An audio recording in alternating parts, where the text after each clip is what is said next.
Okay, hello and welcome. I hope everyone's doing well. I'm doing pretty good. We are going to be continuing with some more Dwarf Fortress tonight.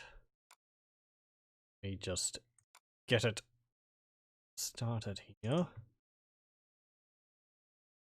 There we go. And quality. Last time, we had pretty much just started off our fortress.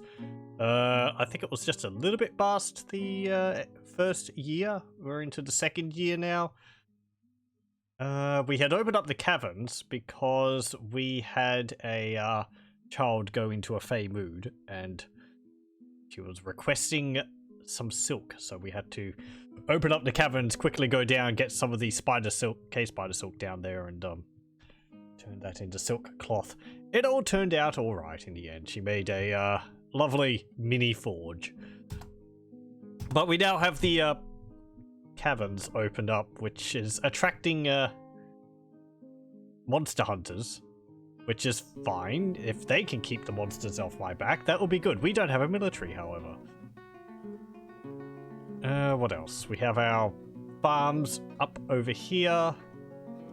We should probably be building a bigger dining hall. We have 63 dwarves here now.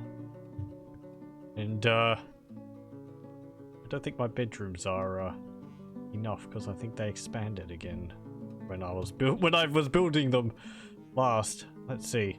2, 4, 6, 8, 10, 12, 14, 16, 18, 20, 22. 24, 26, 28, 30, 32, 34, 36, 38, 40, 42. Yeah.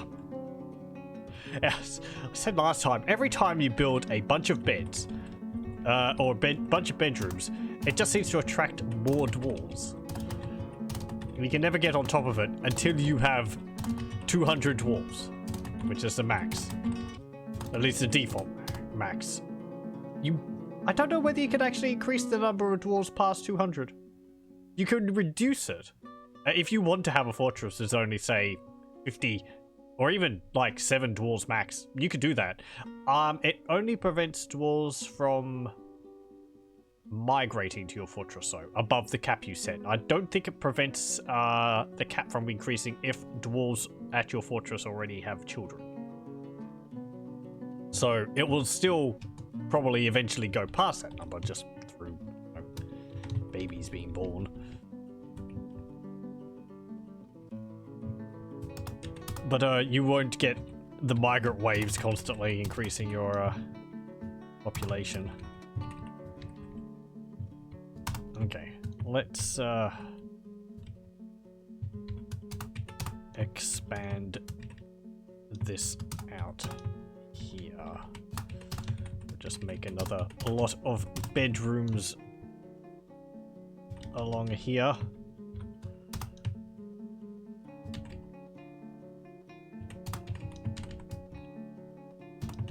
There we go. And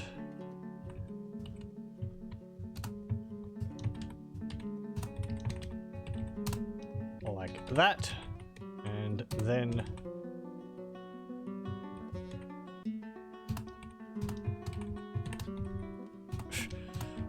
what's the easiest way to do this with the minimum amount of key inputs?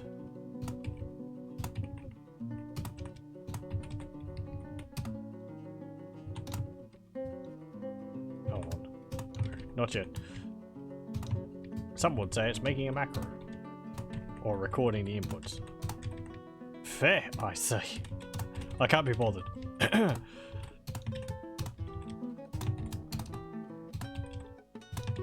Okay, like this.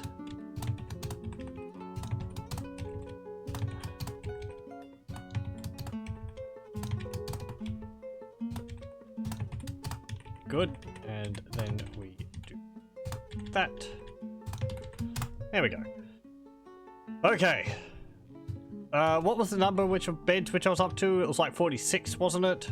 That should be more than enough. Let's see. 48.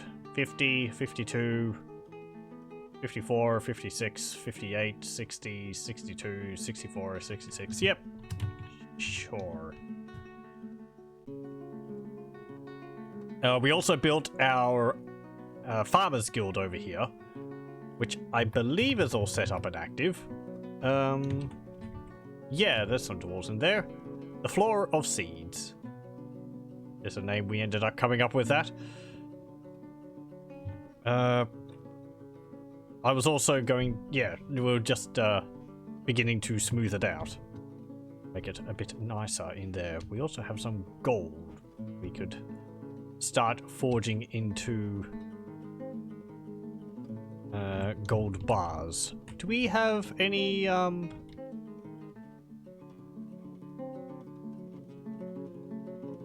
don't think we've got any fuel over here yet. No. Did I? I did set you to make some charcoal.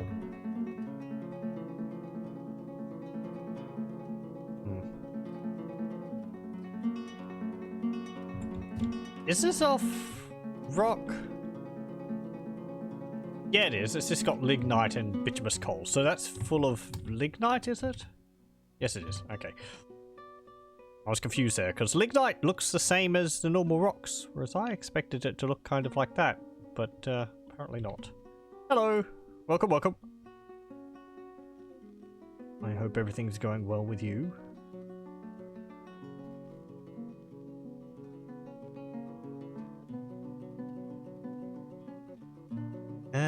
Let's see. We also need to mine some more gems. We did already cut a bunch of the gems. Came for Chill Dwarf Fortress. Well, it should be pretty chill for the moment. We haven't been attacked yet. If we do get attacked, actually, come to think of it, we've got 2 doors blocking off our fortress. Should probably do something a bit more than that, and we'll get a petition. Yes, sure. We have no military.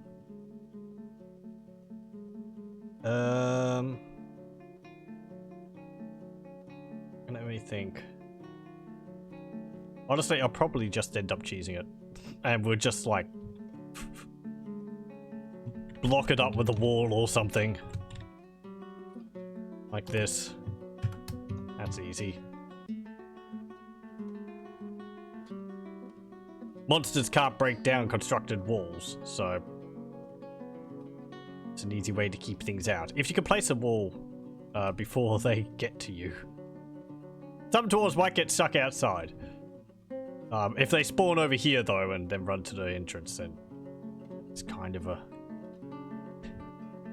deal.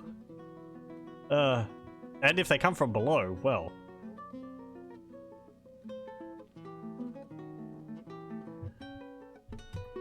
Let's see, we have all of our beds over here. We do. Did I allocate these beds? No, let's do so. For the caretaker. For the hunter. That's a dwarven child. They're going to sleep with their parents. So, a woodcutter. Potash maker.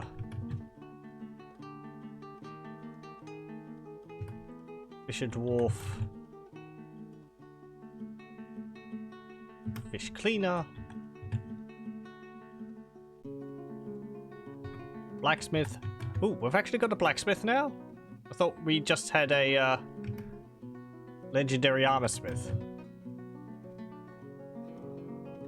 We got a blacksmith in one of the previous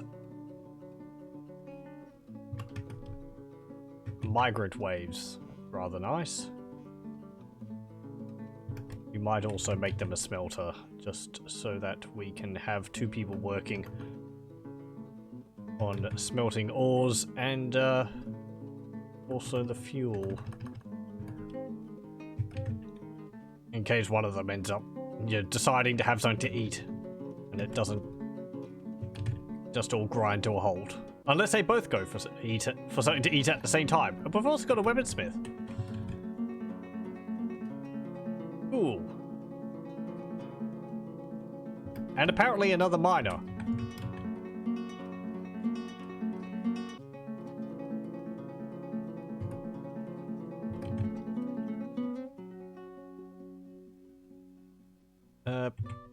Butcher.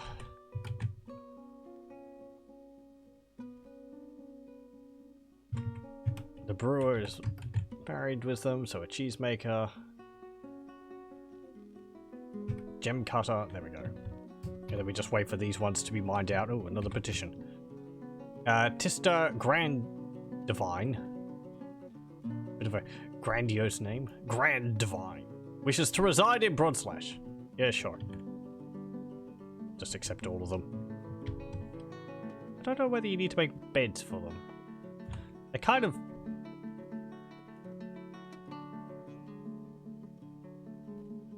I guess they're members of your fortress, so you should probably make beds for them.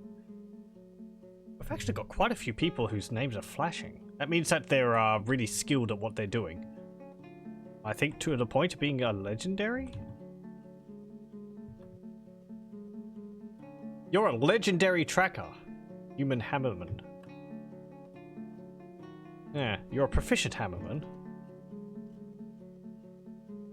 Imush Admeng here is the child which made the, which got the Fey enchantment I was mentioning earlier and made the mini forge. What are you? Satia Ethabstukos. You are a legendary musician. Okay. We're gonna have to make some instruments. I wonder if dwarves will play instruments if you put them in the meeting hall. Everyone can get happy by listening to some merry tunes or something. So the instrument would probably be just like a hollowed out rock or something. Rutile? Where's that? Oh, down there. No, I can't see what it is. Or tetrahedrite. Am I going to accept wandering migrants from other races in your fort? We actually do have... I don't know if you get migrant waves from other races in Dwarf Fortress. Any migrants you get come from other Dwarf Fortresses. However, I believe they could possibly be of other races if... say, just through, like, history, a human joins a dwarf fortress. And then they decide to migrate to your fortress. You might end up with a human or goblin even, or even an elf that way.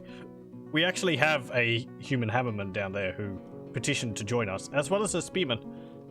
So, we have got some humans living in our fortress.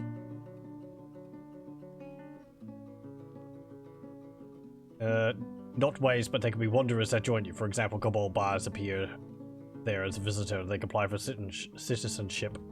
I guess. We don't have a, Ooh, there's something smelly up there. We don't have a,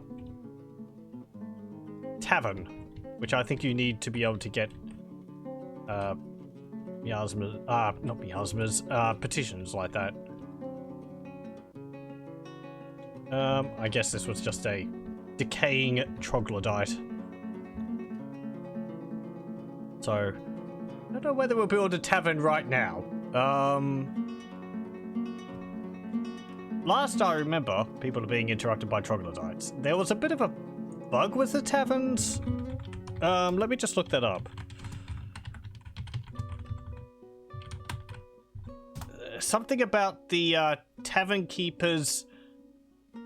The tavern keepers kept giving people drinks to the point where they would end up dying from alcohol poisoning or something. Alcohol problems, yeah. Although it may be fun to see your dwarves singing, dancing, and socializing their spare time away, be aware that having a tavern in your fort puts your citizens at risk of both alcohol poisoning and drunken brawls. Drunk creatures are more prone to violence, especially those with weak, tiny livers. Yes, yes.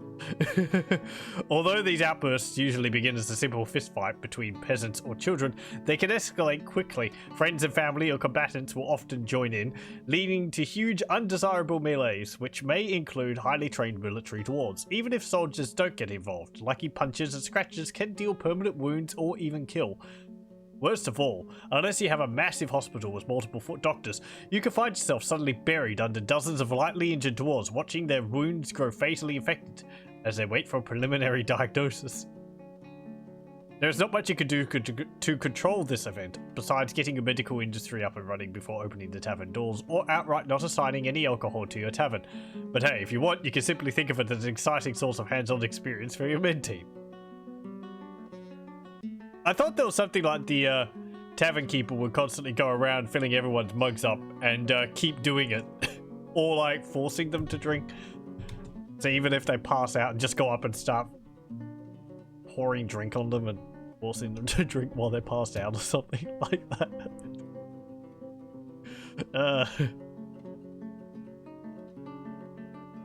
Oh, hey. Mark's dwarf has been found dead. Okay. That's not good. Why did you die?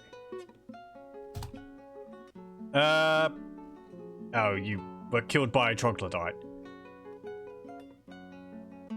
Just cannot stand by. I will have my revenge. Well, you didn't. You ended up dying.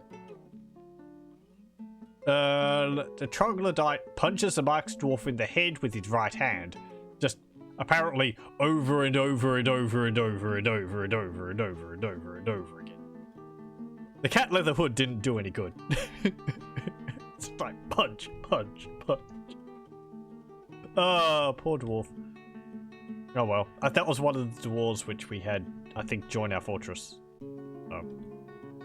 I'm going to guess, since I haven't trained any Mark's dwarves. Unless they were a hunter, but they would have been called a hunter then. More troglodytes. I've discovered the downward passage. Oh. That means, yeah, there's a tunnel.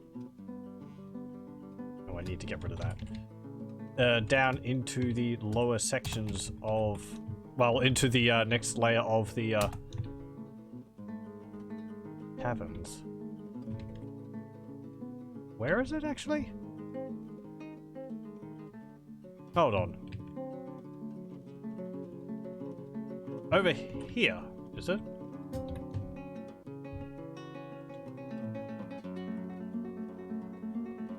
Maybe we have to explore around a bit more.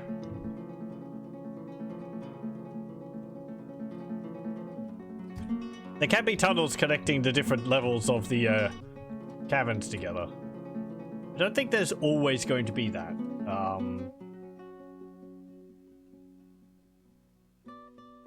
Just because you might embark in a location where there's not a little tunnel.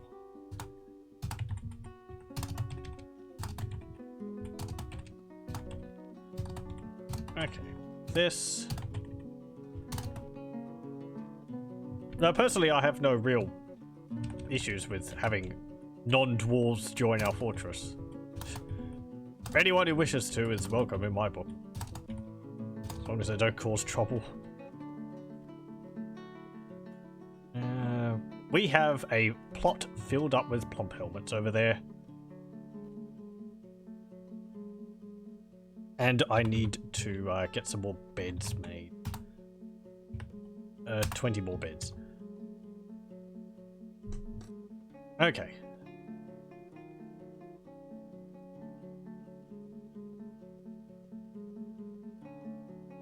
Let me just, where's the thing for burrows? Okay, to find this burrow,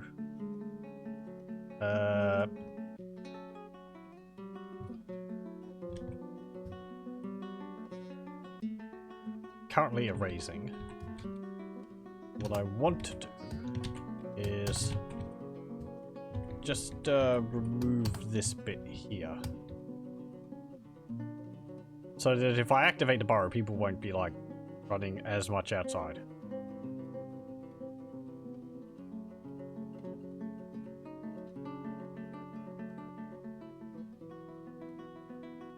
Okay, it's autumn. We've got those what's it called? The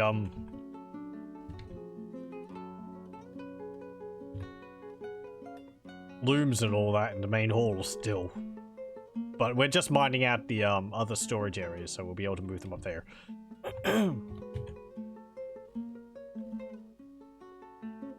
Where is this? It's saying over here. I'm not seeing it.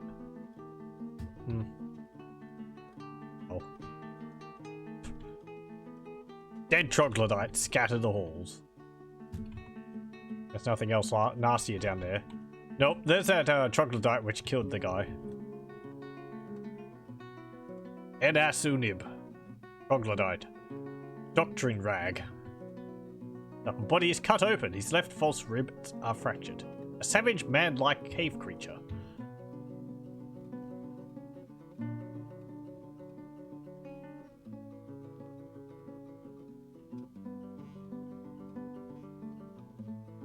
Okay, and I'll move those looms up here. No. Oh, there we go. Loom, loom.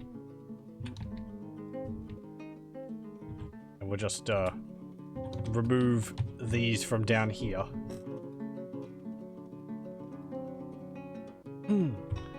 And I will put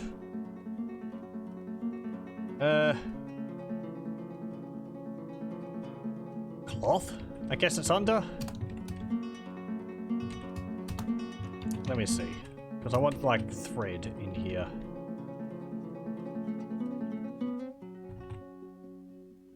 Yeah, that's fine. And then over here, we'll put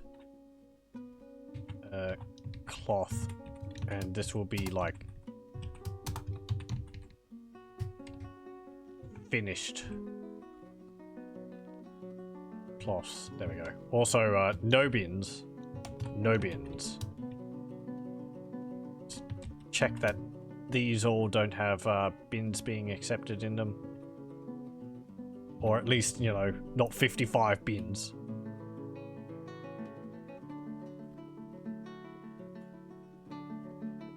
Okay.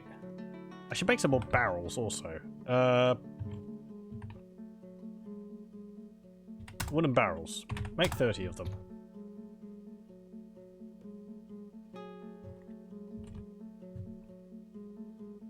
Don't have any beds? People ever gotten onto that? Has that job been validated? No, it hasn't.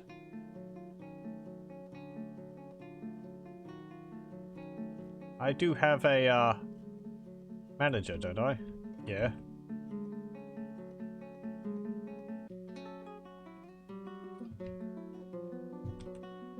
How many tables do I have?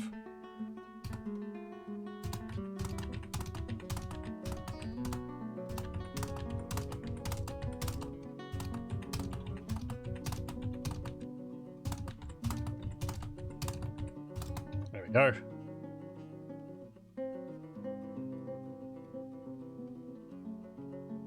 Human Maceman is visiting. Ooh, I see an animal there getting hungry. A poult, calf, alpaca, a blue peahen. Okay. And I should expand that zone as well. Because it's a little small for how many animals we have. Let's do that. Pen pasture. We'll just go down the list, adding all of these animals again. There we go.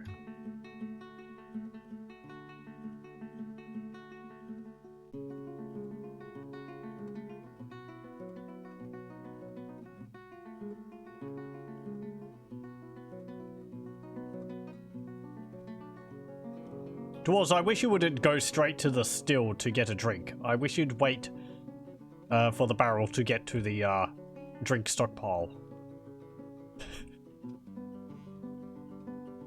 Oh well, whatever. You're collecting webs. I want you to weave thread into silk. How many silk cloth? How much silk cloth do we have?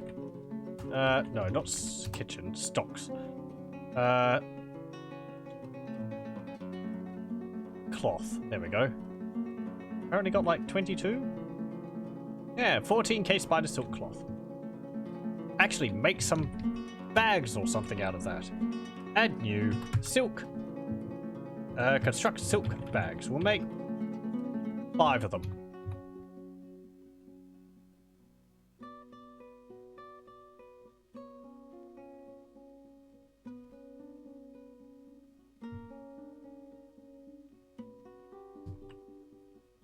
Those beds still haven't been... Where are you? Manager. Oh, you're detailing floors. No wonder you're not doing your job. I don't really want you to be doing that then, if you're going to be detailing floors all the time. Is a way I kind of wish you could, say, like, I want you to prioritize this. So, or this job of yours. So, it's like, if you're the manager, I want you to do managerial stuff if it's available. If it's not available, then you can go do stone detailing. But if some managerial work becomes available, even if you're currently doing stone detailing, you will stop stone detailing and go do managerial stuff. Like sectioning your workforce would be nice like that.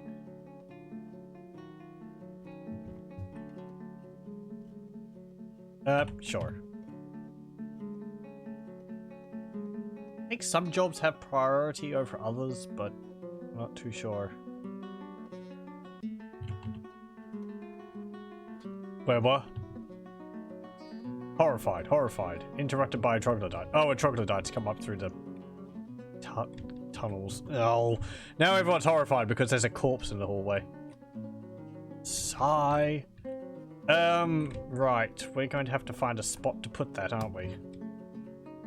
So dwarves don't get upset by the sight of corpses, because they are a little sensitive about that. They can get hardened to it, but it's still... Best way to deal with this. It's kind of just to dig a pit and dump the corpses down there, because the problem is that... Okay, if you make a room or a pile of corpses and stick them outside, it doesn't really remove the problem of dwarves seeing the corpses, because if you put it, like, outside, the dwarves are going to be seeing it every time they go outside. And they're going to be like, oh god, there's a pile of corpses over there. And if you put them, like, to be designate the corpses to be plonked down a pit, that can work too, but I think the dwarves will still see the corpses when they go to, like, drop it down the hole. So you kind of need to, I think, make a pit with a hatch over the top of it. And then you put the corpses on top of the hatch, and then you pull the hatch back, or open it up, drop the corpses down there, and then close it up again. Something like that. Of course, you can just let your dwarves see the corpses. They will eventually get inured to it.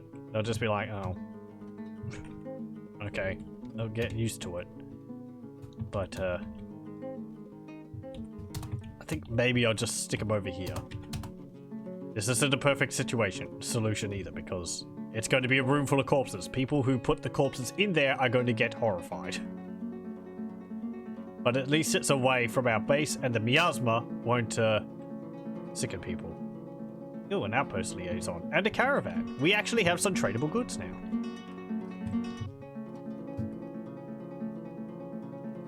As of where the difference from earlier forts would be that everyone is like, hey, everyone's all happy and cheerful as soon as the fort begins. And then after a number of years, everyone's just become jaded and they don't really care about anything anymore because they've seen death all the time. They're just like, oh. Easy solution, don't die. Well, you're not wrong. The problem is not so much my dwarves dying as it is other things dying. Because it's like, oh, it's a dang troglodyte. any death is kind of a big shock to dwarves. I mean, of creatures of such a size. Like, they don't care if, say, a rat dies and they see the remains of, like, a fish or something, but if it's of a, I guess, sentient race? I'm a bit hesitant to say that because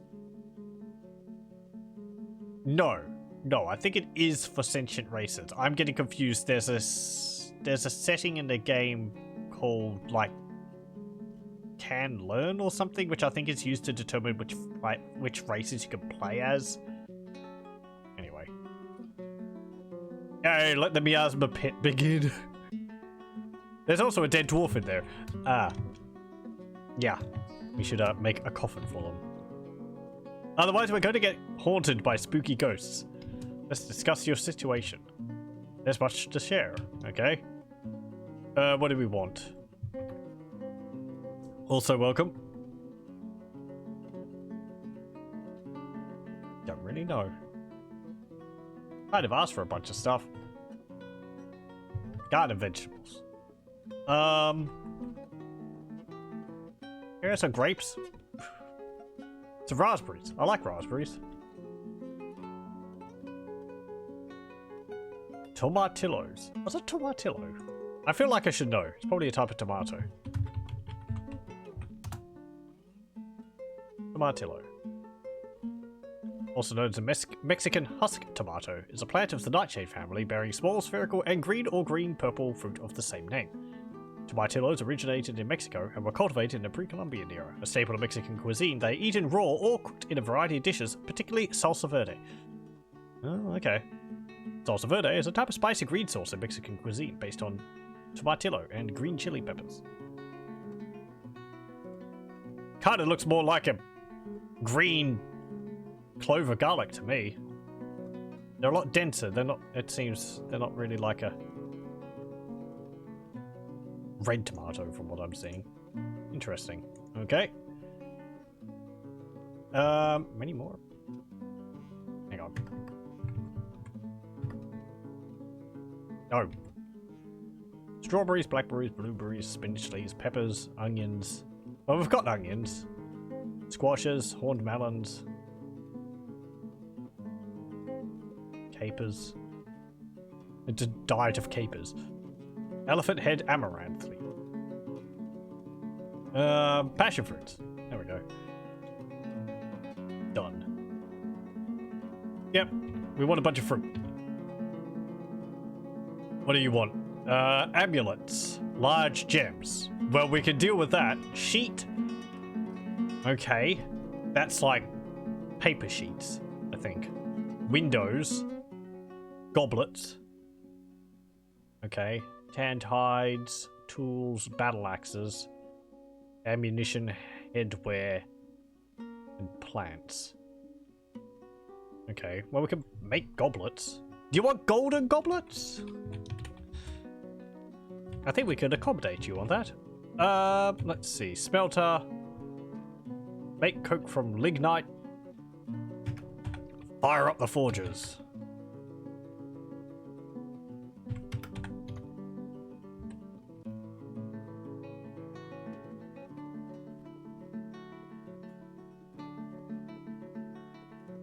I wonder whether I should make the goblets out of gold or whether I should make them out of, like, I don't know, something lighter. I was going to say silver, but silver's pretty heavy as well.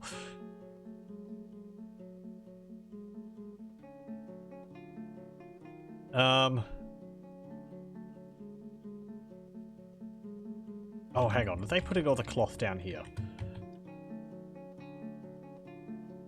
Yes. Okay. Well, stop that. This could be for finished goods.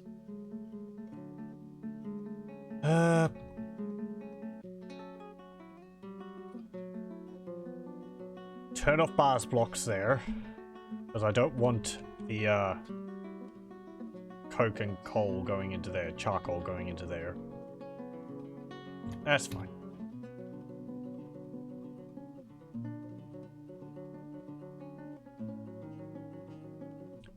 Have those beds been validated yet? They have. Good.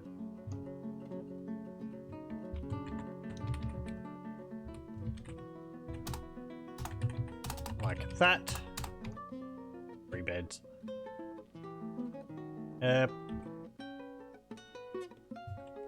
You know, let's start mining out some of these gems. Auto mining on that. Auto mining on that. Auto mining on there. Actually, I'm just gonna auto mine this. Just auto mine that. It's gonna ruin people's bedrooms, but we can build the walls again afterwards.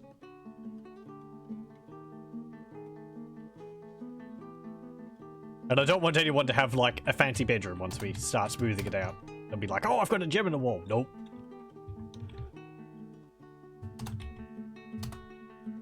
No, that's... What am I doing? That's smoothing. Mine. There we go.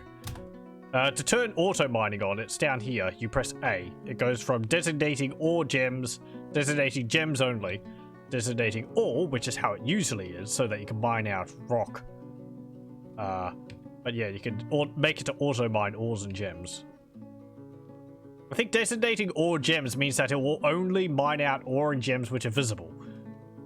If you have auto mining, say this bit of ore up here, when they mine this out, they'll automatically start mining, connecting pieces of ore to it, which is rather nice. It allows them to mine out a whole seam without you have to babysit them the whole time, or mining out a big square.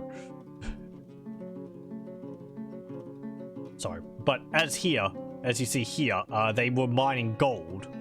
They mined the gold out, but they hit gems, but they didn't start auto mining the gems out because it was a different material than what they were originally mining out there. See, they're mining out the gold as it goes up there.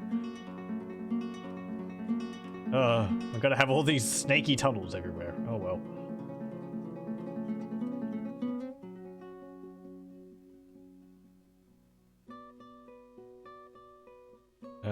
Okay.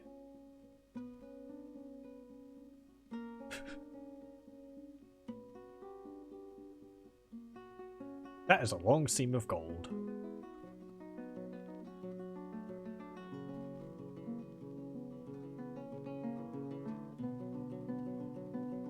We gotta inundate them with... Oh, hey. We've actually got traders here. Yeah. Trader request. Move goods. Move those gems there. I don't... I could sell some of my, like, silk cloth. I guess. Oh, it would be a little bit more valuable, but we don't have a skilled clothier, so they're only... Most of them are just... Meh. Okay, spider silk cloth. I think I'll hold on to that. Weapon bin. No, what's in there? Oh, yeah, don't send that. Just send the gems. Why is this not filled up with gems? Turn off stone. Gems. It should be. Oh, again, it's because of this. Yep, they're shoving all the gems down here rather than putting them up here. So, I would have thought some would end up over here. Masterpiece, willow bed.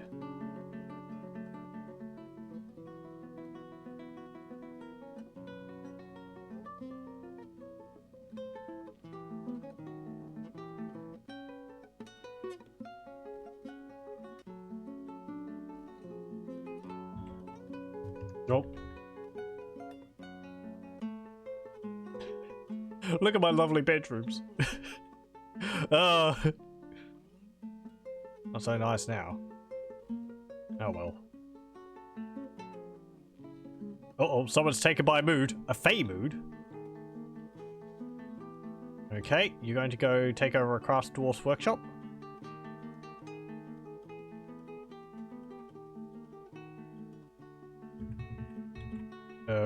Where are you? Who is it?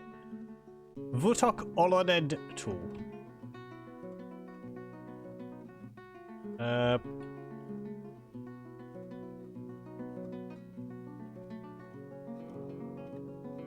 There. Okay. Okay, you've taken over Craft Dwarf's workshop, and you're moving to get items. Good.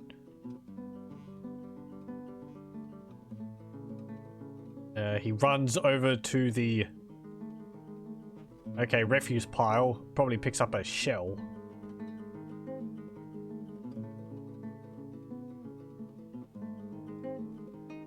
Going off again. He gets a log of wood. I think he got a rock. He went to the stockpile. He got a block. And he's begun a mysterious construction. Okay.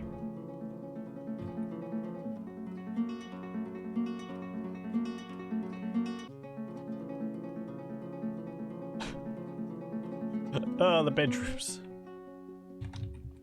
I think I'll just...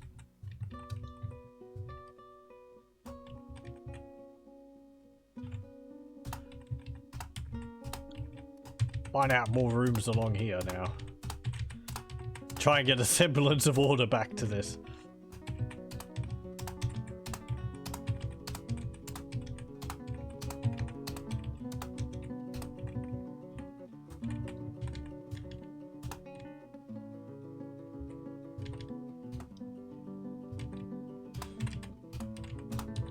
We'll need these bedrooms sometime in the future, so...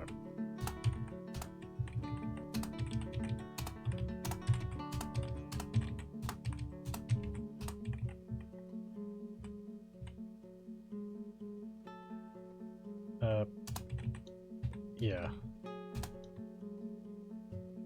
Okay.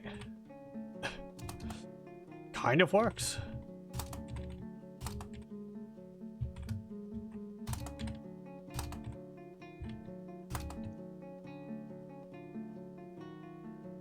Oh. I have to do the same up here, don't I?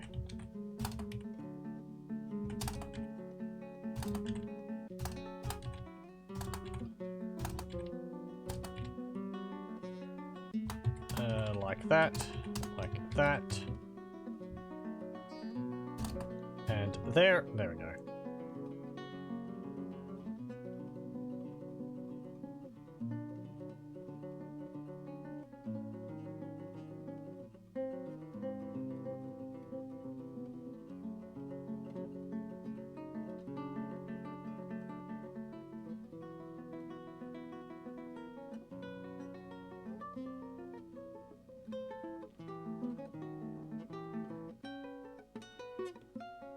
That is a lot of spider silk up there. Thread up there.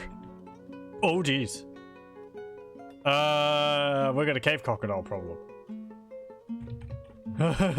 People are dying to a cave crocodile. Where is it? Oh, it's dead. Okay. Well, it killed like 2 people. Vutok Olended Tool, fish cleaner, has created Guti Dazes, a reindeer bone shortsword. He claims it as an heirloom in the name of the family ancestor Atia Sacristal. Cool, let's have a look. Guti Dazes, uttered knighted. This is a reindeer bone shortsword. All craft dwarf is of the highest quality. It is decorated with reindeer bone and encircled with bands of willow. This object menaces with spikes of granite and claystone. Okay. Rather nice.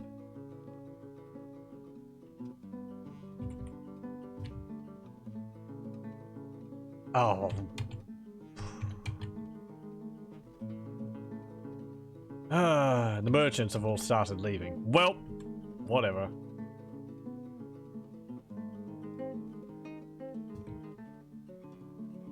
Blah. Forgot about it. Oh well, whatever. Next year, if we're still here, more people don't die to cave crocodiles.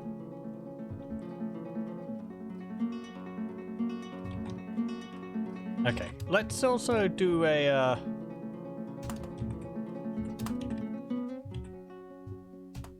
create like a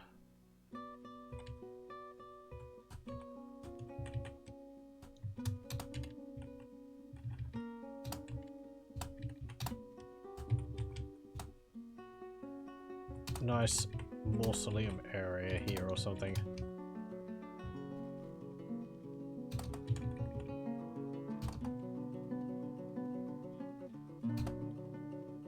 There's some pillars and such in there. Go.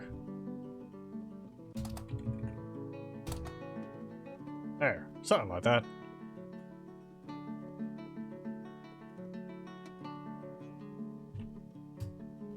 You wish to resign here, Stukos All Saints. Sure. Do some ones down the side too.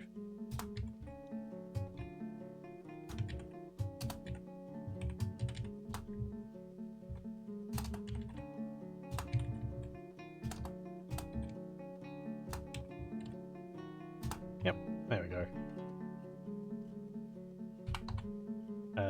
Q. What's it called? Rock coffin. There we go. Create 10 of them. Probably need more quickly, but 10 should be enough for the moment. A giant earthworm is deceased. Oh no. Yeah, apparently we've lost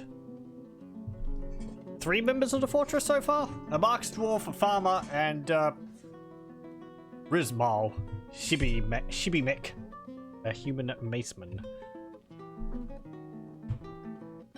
Oop, and some migrants arrived. Oh boy, more dwarves.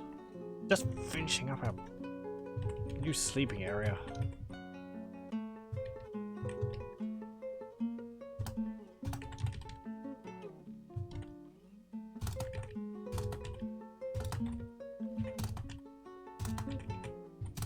Come on.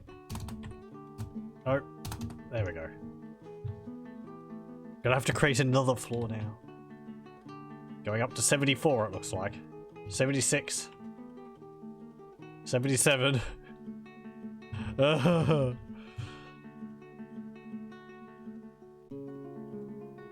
You go from a small fortress to a large one very, very quickly. 81. It's dependent, I think, how big the migrant waves are on the value of your fortress. So I think it's usually because I think opening up the caverns adds a lot of value to your fortress just because of all the ores which you discover. Or something like that. Like, from all the items you find in the caverns, they sort of get added to your fortress value.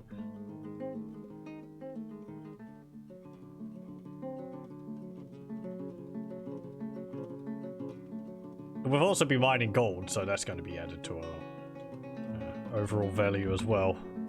Let's make some more beds. 20 more beds. Population is 81 now. Okay.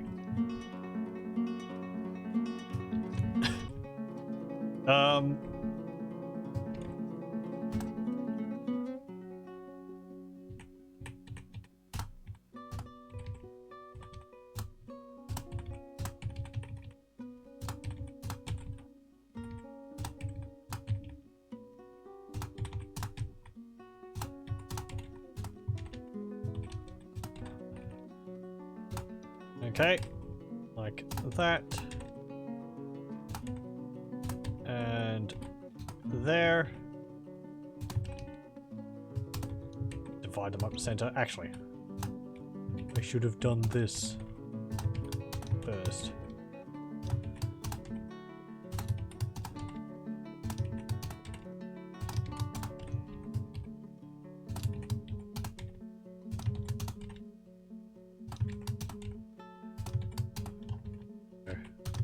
I can do that. Like that.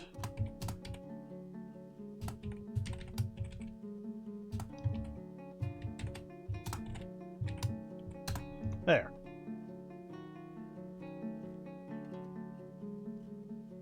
What's our miners doing? They're digging. Yeah, they're digging out that. Okay, do we have any coffins done? No. What's the burial receptacle? Good. 1. Well, it's better than none. No, it's not. I'd prefer not to have to build coffins. Oh well.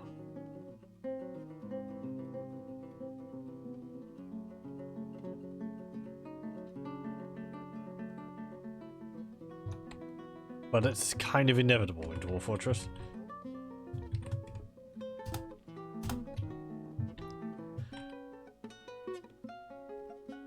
What do I want that central area to be for? Let's see, what have we got?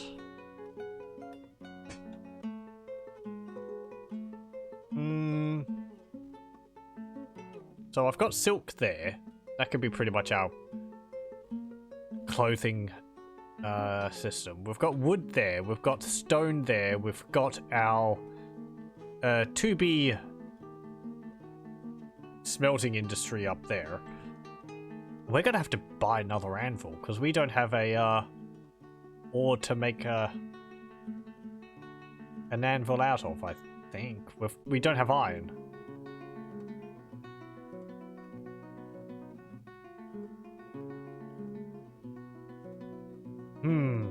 I think I had something in mind for it, but I can't remember what it would be.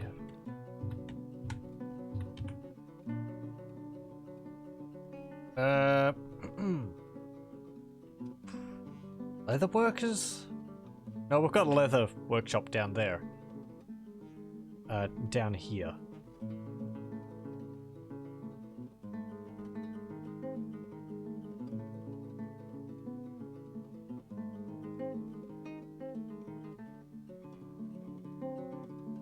I suppose we could just keep it open for the moment. There's not really anything else I think we need right away. We can make a hospital. That'll be in a different area, I think. We don't have any plump helmets spawn. Oh, it's probably because someone's picked up the bag and is going around a meeting. Ooh, interrupted by a troll. Okay, well, the troll's dead. That's good to know. Well done.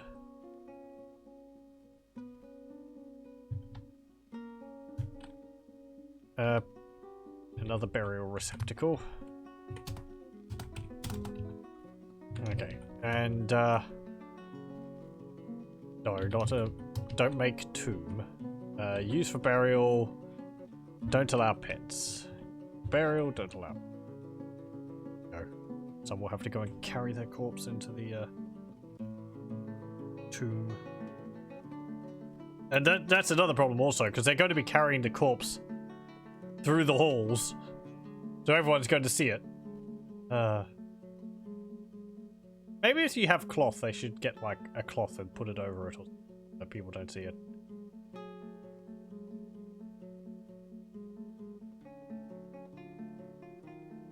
Yeah, well, or I don't know actually whether the dwarves care about it if it's being carried, only if it's on the floor. I'm not actually sure. Okay, there we go.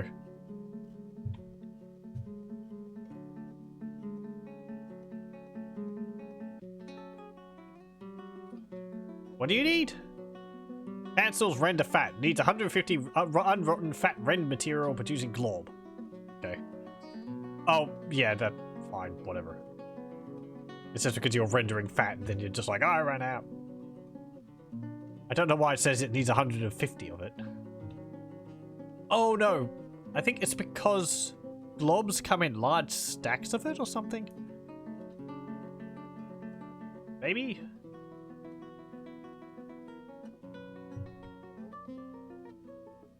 That's one of those jobs which gets done in the background. The dwarves automatically do it, and you pay it no heed, because you just end up with like rendered fat everywhere, and you're just like, okay, do I have lye? Can I make soap from it now?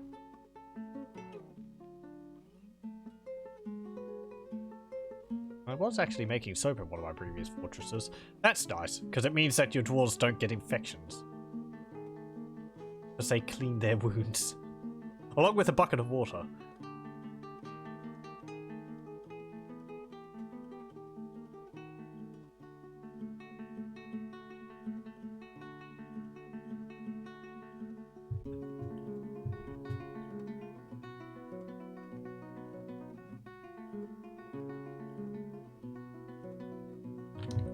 Yeah, can we get someone who cut some more gems?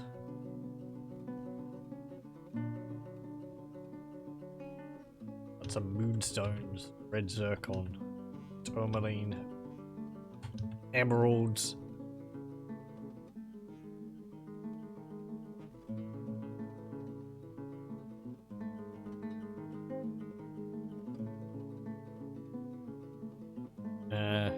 Hammer Dwarf has become attached to the hammer.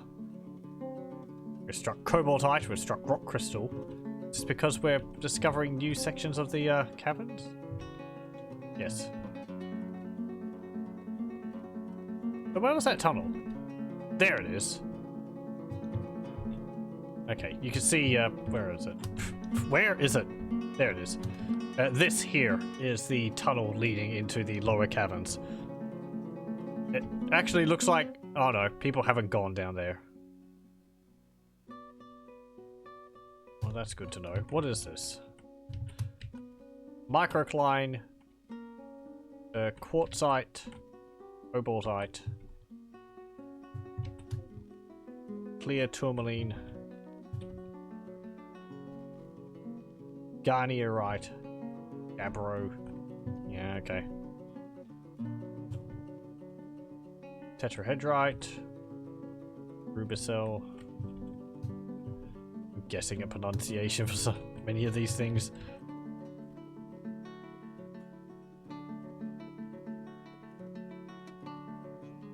Okay. Ooh, hey. Are you... Yeah, you're storing an item in a stockpile. I thought you're flashing your necks. Are you, like, injured? There's a troll down here again. Let's run off. There's a giant olm, also a whole bunch of giant Kias. Oh, where's that troll? Okay, follow... Wait. Follow the troll. It's right up against the edge of the map, so it's not moving the camera. There it goes. Uh-oh, it's Spider Dwarf who's unconscious on the ground. On the ground. Though it's actually apparently leaving them alone.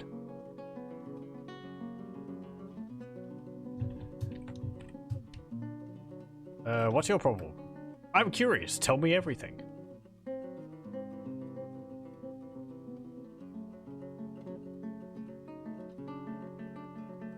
He suffered a major injury.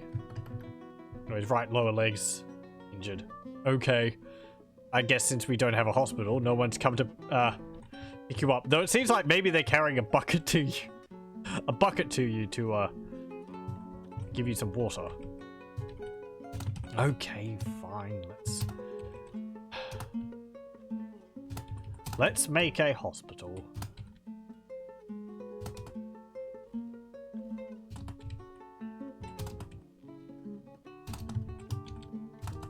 Like this. Oh.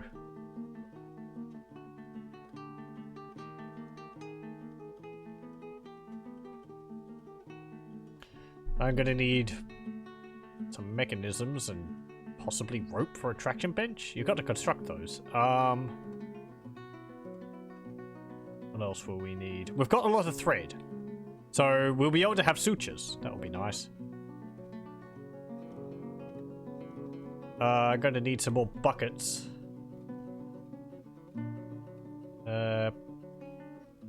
Soap, perhaps. Do I actually have... Hold on. What do we need for lye?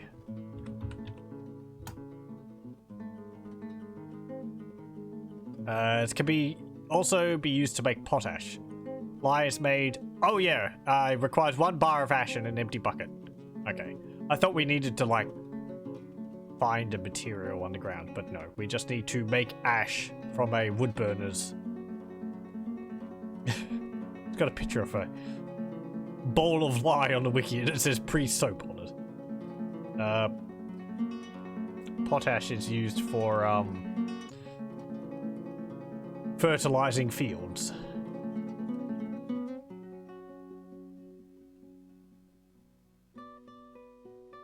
Which again can be very useful, but it's a lot of effort.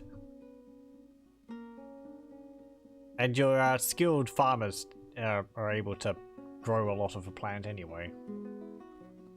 So. I suppose if you wanted, you could just export huge amounts of plants. Drowning in plump helmets. Okay, our rock coffins were completed. That's what, like, older fortresses I would do. Way back when would end up with... You just have plump helmets everywhere. Because dwarves didn't get sick of them. So you could just subsist entirely off plump helmets and plump helmet wine and they were completely happy.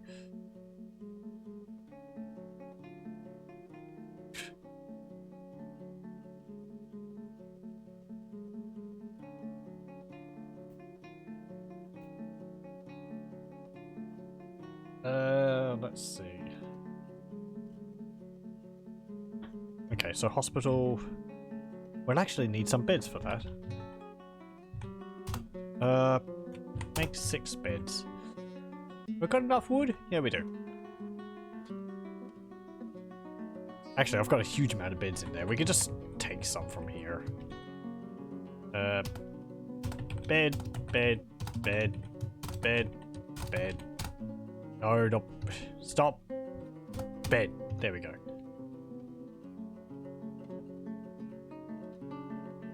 And we'll designate this as a hospital. Right, so yeah, we'll need thread, cloth, splints, crutches, powder for casts. Now that requires a material we have to find on the ground. What material does it require? I should know this. Plaster requires gypsum powder. Plaster. There we go. Yeah. We need gypsum. Do we have gypsum?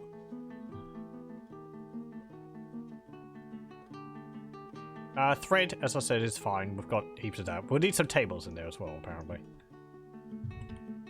I need tables. Fine. Let's go and make some tables. Rock tables. And make 6 of them.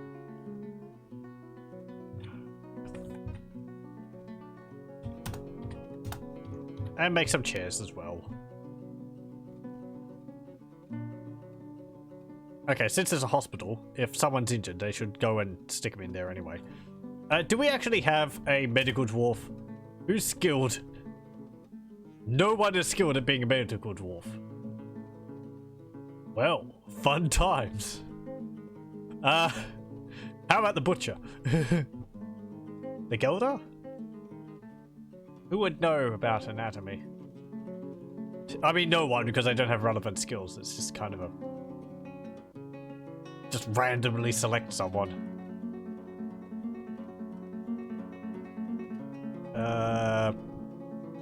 The cheesemaker. We'll just put the butcher. There we go. Tun Shoduk Lolor, potash maker, has been elected mayor. That means we're gonna have a mayor's office and all that. Yeah. My room is not good enough now. Butcher at least has knowledge on how to open people. Exactly. Dwarves are similar to reindeer, aren't they?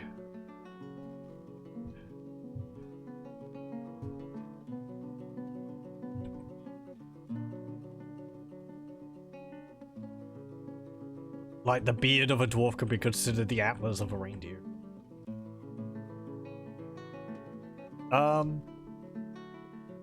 Right. So, how will I do this? I think we'll wrap this up around here.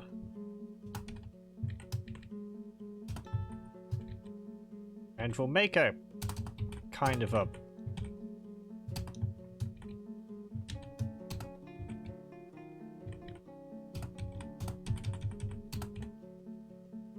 sort of like a... what's it called? Noble row of rooms up here.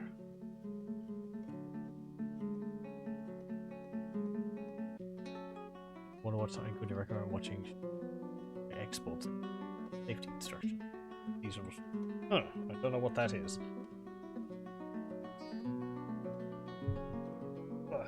Like a TV series or something. Well, I say TV in broad sense. I'm just getting heaps of masterwork beds. It's lovely. Oh, someone's interrupted by a giant orb. Is it down here? Or is it? You're over there. You're hunting the elusive giant olm.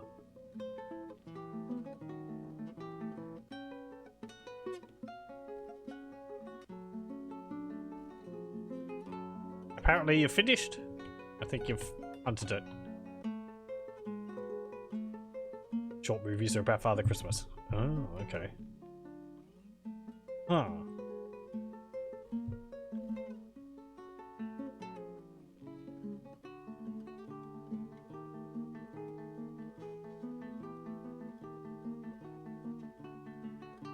Let's see.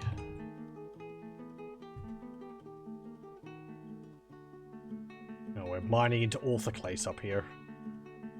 Fine. Well, your bedroom walls are going to be very yellow. They're going to have orthoclase in them, and they're going to have gold in them. This is where you end up making gold bars and just flooring their room with gold. Because why not? Okay, I think we've got enough coke for the moment. Let's do this with jobs. No, not smelt native gold ore, and I want you to do 30 bars of it. I also want you to make coke from lignite, and you can do 30 of that as well. There we go.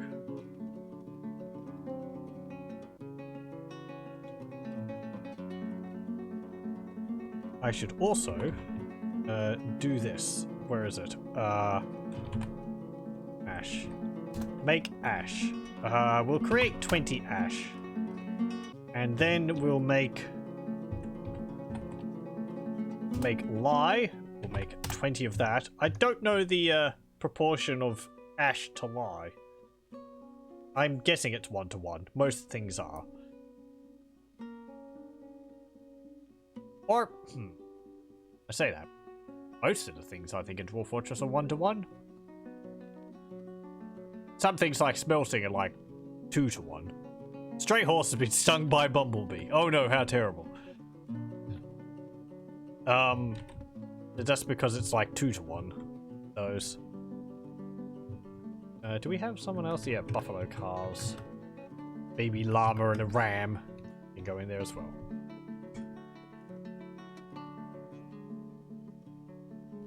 Look at all of our gems piling up. Boy. Oh, hey. Oh, the mayor's unconscious. Oh, the mayor's the one who was unconscious. How did you get elected mayor while you were, like, lying in pain on the ground in the cavern? Everyone's just like, wow, he seems to be dealing with the pain of lying there being forgotten. He's going to be a wonderful mayor. Content after being able to rest and recuperate. He is bored after being unable to practice a craft for too long. Well, yeah. I wonder if you could have it so that people would bring them something to do in bed if they're having to recuperate. I guess that would be a bit difficult for a smelter.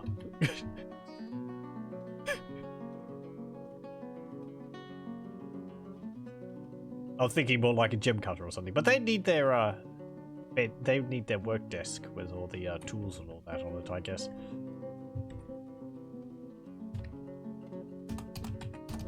Actually, you could use that for the they could have the mini forge set up. That way they could forge things in their bed.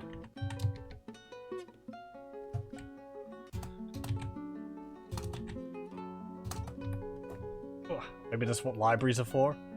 You mean like having a book on forging or something? They could read it while they're in bed. Perhaps. We could actually get some books. Don't know whether we've got anyone. We need paper. And that would require some plants which we could mash into paper. Or vellum, I think you can get, which would just be leather. Which we'd be getting leather from the creatures which we're killing in the caverns. Also welcome.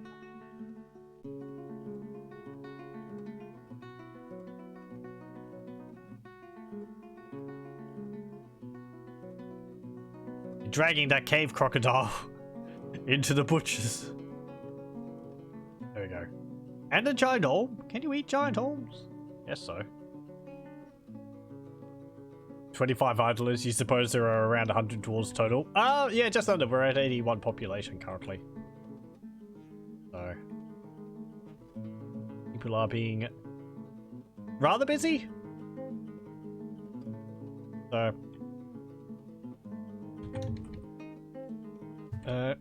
Go up here. Smooth out this. Make it all nice.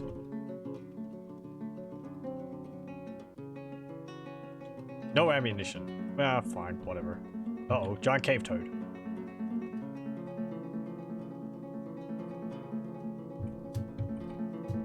You're an animal carer. There's a giant cave toad chasing you. You shouldn't be attacking that. That thing Yes, thanks. Someone's had a baby. It's probably going to, like, bite your leg off or something. No, actually, you managed to, injure it. That's kind of impressive. How'd that happen? Where is... Here we go. Smoothing walls at last. I know, I don't keep up on that too much. I should. Let's see. The animal caretaker punches the giant cave toad in the left front leg with his right hand, bruising the muscle. Scratches it in the left rear foot. The force pulls the left rear leg. Punches the giant cave toad in the right front leg, right front foot. It's no longer stunned. Punches it in the head. Bends the neck. Does a cave toad have a neck? I guess they would. Yeah. So he just punches it a bunch. And then it falls over from overexertion. I suppose from being winded by being punched in the stomach or something. Oh, and then this human spearman, Sister Grand Divine, comes along and finishes it off. Iron Spear. Let's have a look. This is an iron spear. It's got 2 kills. 1 giant earthworm in Bronzelash and 1 giant cave toad in Bronzelash. Human spearman, Sister Dharma De Niro. 2 kills. Who are you? I feel so good. She feels euphoric due to inebriation. But you're a human. You probably shouldn't be going out killing animals while drunk. Or maybe that's the best way for a monster hunter to do it. That way you liquid courage and all that. How long have I been playing Dwarf Fortress in general? Quite a while. Probably around since like 2008, I think, from I usually say around the time just like I think 0.31. A little bit after you know, multiple Z levels was introduced. Is what I remember. I got a copy of it on a CD, which I would collect at the time, so... Quite a while. It gets difficult remembering what's changed in it. I keep referring to the wiki all the time, which I recommend people do. You can't remember everything in the game. At least I can't. She's disgusted, dwelling upon retching on a miasma. Within the last season, she didn't feel anything after seeing a giant cave toad die. Well, that's good. She didn't feel anything while in conflict. She was grouchy, drinking the same old booze. Yeah, we need to actually get some more alcohol production going. Everyone's drinking plump wine. She was annoyed after having a drink without using a goblet, couple mug. We're going to need to get more of those also, because I had 20 made, but there's now 81 dwarves here. People. She was uneasy after being unable to pray to Sutar for too long. We also need the temples up.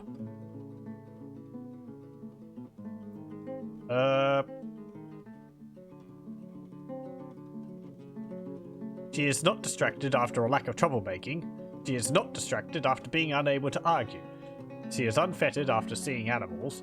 She is unfocused after being unable to wander. Okay. He is unfocused after doing nothing creative. She dreamed to bringing lasting peace to the world. Okay. Oh, fine.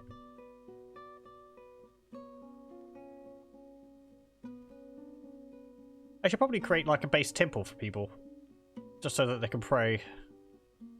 It doesn't have to be fancied up or something like that. I tend to get caught up on having to make a room specific for each god. Which is quite a lot of effort.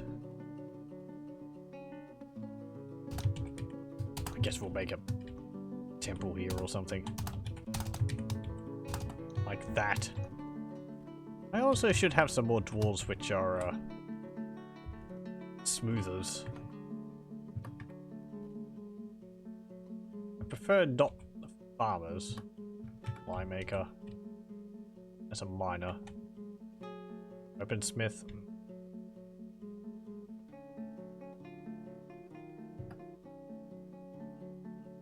Cheesemaker. Woodcutter. Yeah, that's fine. Gilder. Yep, sure. Blacksmith. Herbalist.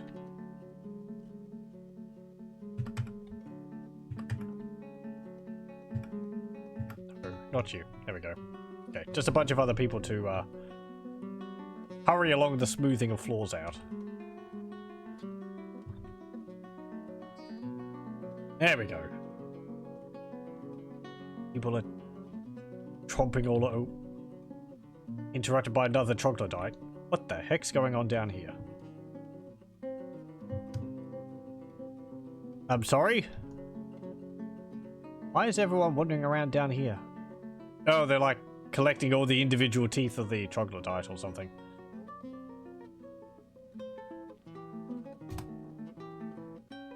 Yeah.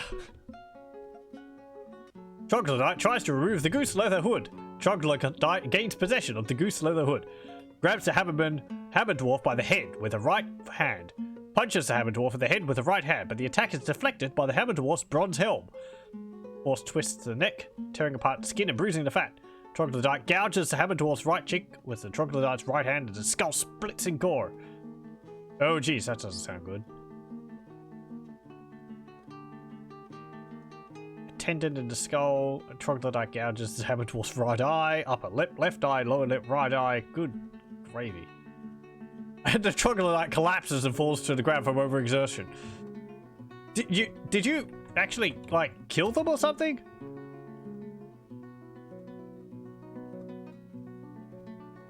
I'm not seeing that someone has been discovered dead. Were you just wailing on them that whole time? Punch, punch, punch. Good lord. I'd like to have at least wall smooth. The fort looks so much better. It does look better having the... Oh, yep, there we go. Hammer dwarfs be found dead. And another troglodyte. I was going to say, if they're not dead after that, they... Yep, okay, that was the troglodyte.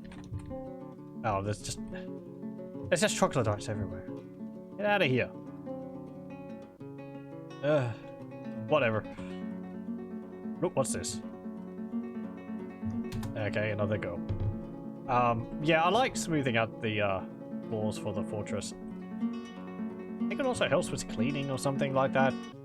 It also just makes the rooms more valuable.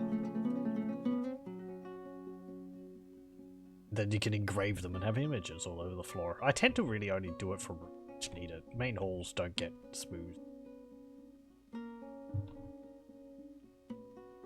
Usually. I should change that. Okay, we've got those tables complete. Let's put these tables in here. Let's see. 1, 2, 3, 4. I thought you said I had 6 tables done.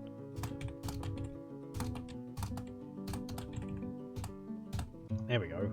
Oh, people are going to be carrying them to the stockpile, aren't they?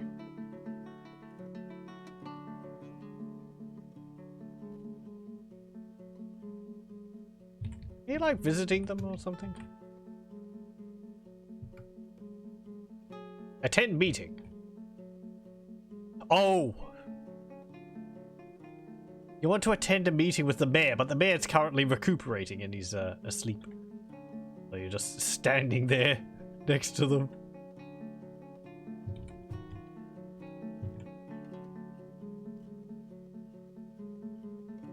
Are you the human hammer dwarf which is visiting? Kubra Evestridic. No, you're not. Okay.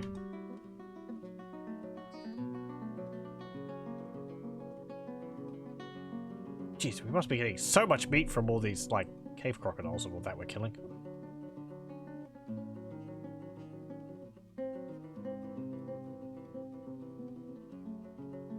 I can't be complaining about eating the same old food.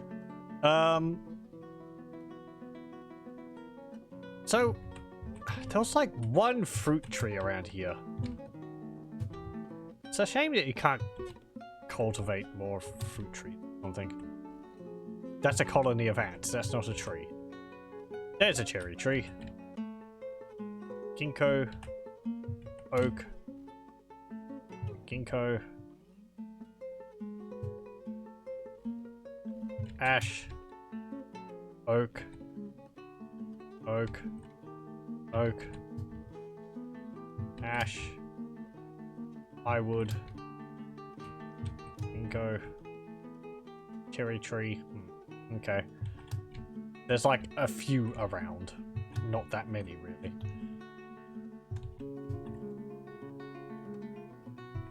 Cherries are a fruit. We could probably make some kind of alcohol from them, couldn't we?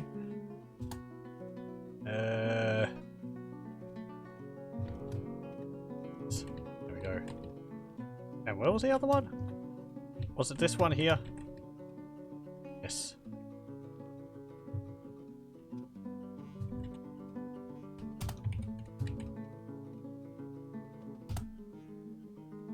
Like that. Go. Oh, did I say that they can use step ladders on those?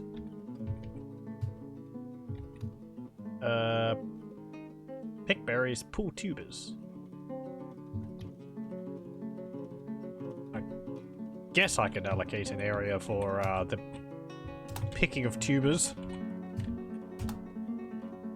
Would that include onions? Maybe. Can we brew from onions?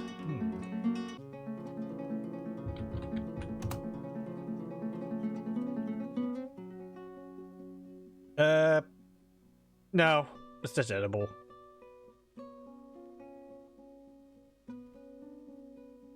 Yeah. Can you actually?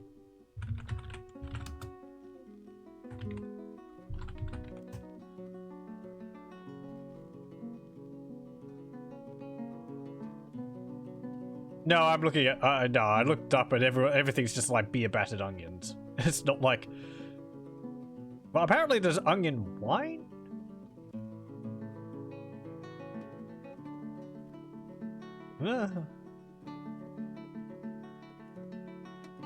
My opinion of my thoughts on dwarves is that if it's got any type of sugar in it at all, even if it doesn't, they can find a way to ferment it, because they can ferment plump helmets and they're a type of mushroom. Yeah, well.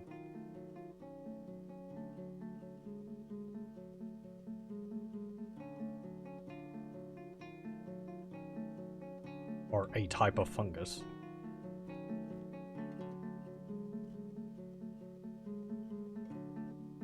Oh yeah, you're taking these step ladders, are you?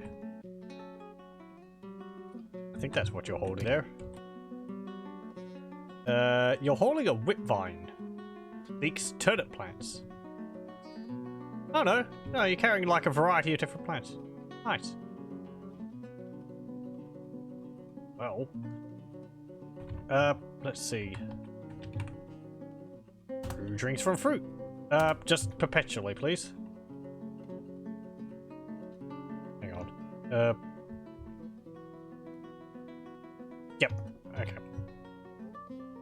What was this? Oh, someone's given birth again. Are people getting thirsty? Oh, they're just going... Okay. They are, but they're, resolving it. Let's see. I want more mugs. Make 30. We have some gold bars. I want you to make some golden objects. Ooh, what should we make? Gold.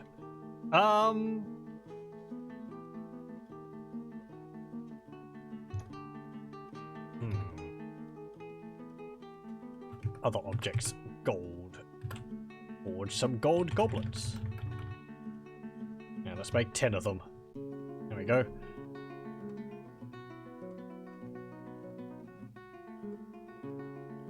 We may not have beds for everyone. We may not even have, like, wardrobes and cabinets for everyone, but god damn it, my dwarves are going to be drinking out of golden goblets.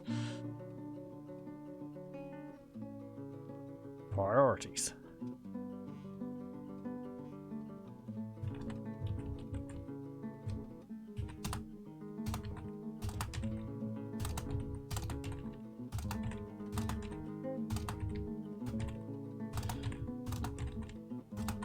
It'd be funny to make a fortress just entirely out of gold.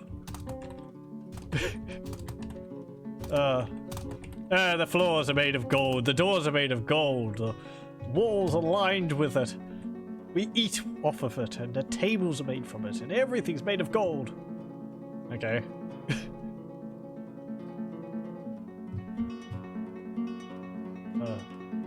Obviously, we need to make gold armor, the most useful of armors, and in no way inconvenient. Can you actually make gold armor? I know if they have a mood and they decide to get some gold bars, they can make gold armor that way. I don't actually think you can. Which is a bit of a shame. Oh, what was this? Stop having children! All the babbies.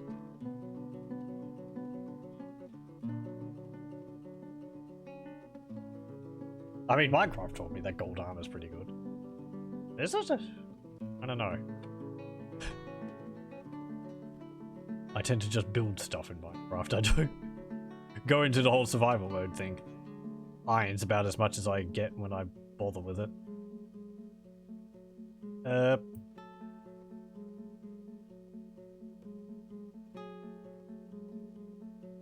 It's grown attached to a persimmon wood short sword. You're attacking with a wooden short sword?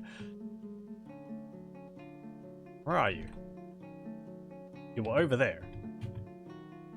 Stukos.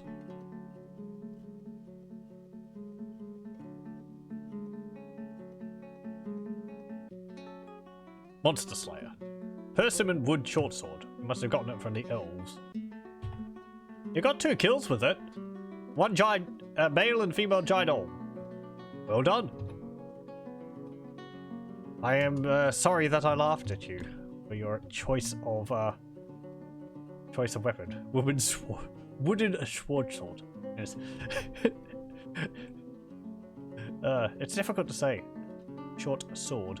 Wooden short sword. Because I want to put a sw or something in there. A peasant is taken by a Fey Moon. We keep getting Fey Moons, not really possessed moons. Fey Moons are better because they actually get experience from that. Unlike possessed moons, where they don't get experience because it's not the dwarf doing it. They're being possessed by a ghost. I've claimed a craft dwarf's workshop. Did you just, like, go grab a seed or something? You got some cherry pits. No, hang on. Where? Oh, that was someone else, was it? Yeah, I think that was someone else. Oh, you're storing the cherry pits in the bags over there. Okay. Oh, that's going to be a bit of a problem, actually, because we had this problem in a previous fortress. I was collecting peaches off trees outside our fortress, and you get peach pits from them, which makes sense, but you can't actually do anything with them. You can't plant the seeds you get from fruit from trees, because you can't plant fruit trees. So they go into bags, but then you just sort of have to dump them because you can't do anything with them, and you end up with a lot of them. I'm gonna have to dump all those cherry pits.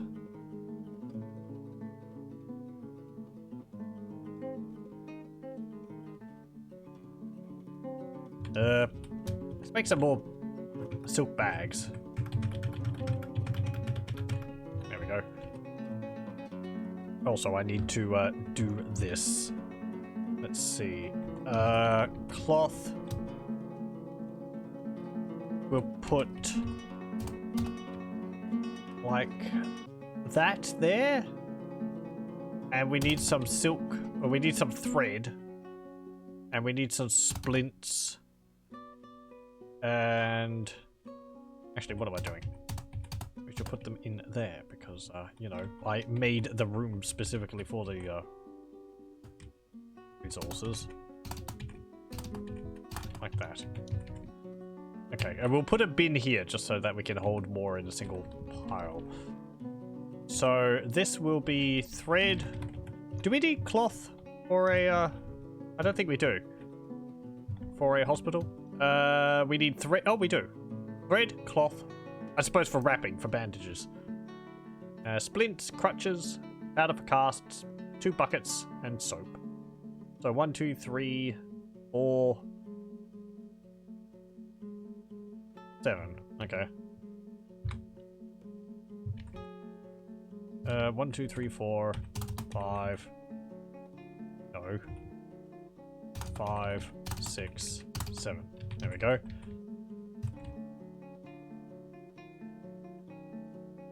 So that was for thread. Yep. This one here is for cloth. And I'm going to link these so they take from... That one takes from there. This one takes from here. This one will be finished goods. And I think that will be splints. Do we need crutches for the hospital? Or do people just get given those when they need them? Yeah, we do. Okay.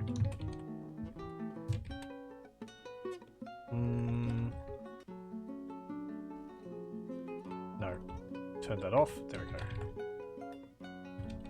You don't need to have all of these things in here, but... There we go. Did I designate this one properly?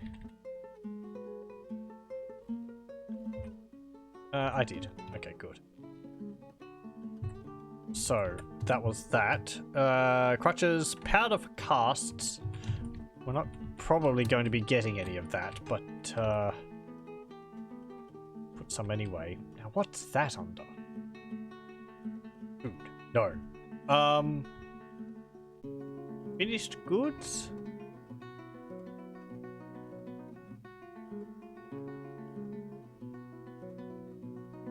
No. Stone clay? Slade. No.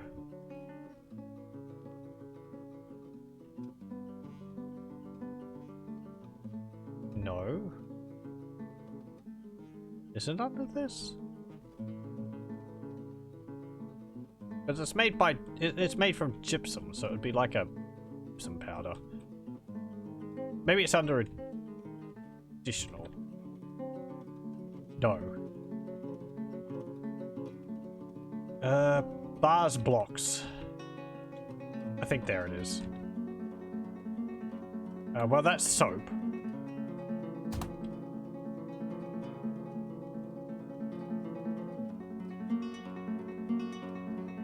Fine. Well, we've got soap there. This one...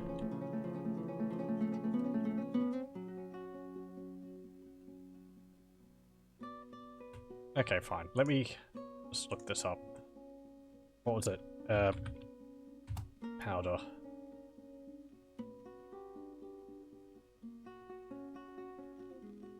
No stockpile option exists for controlling the storage of gypsum powder, although it is listed under the stone clay material groups for furniture, blocks, and finished goods. These settings have no effect because such objects will never actually be made of gypsum plaster. Gypsum plaster bags are always stockpiled in the furniture siege ammo category as boxes and bags, as though they were empty.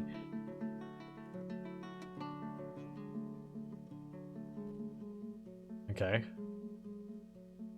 You have a particularly large amount of gypsum plaster, 15 plus bags. You may make a dedicated stockpile containing only gypsum powder plaster by exploiting the hospital storage to force tools to move gypsum plaster to a particular location. Okay. Hello, welcome.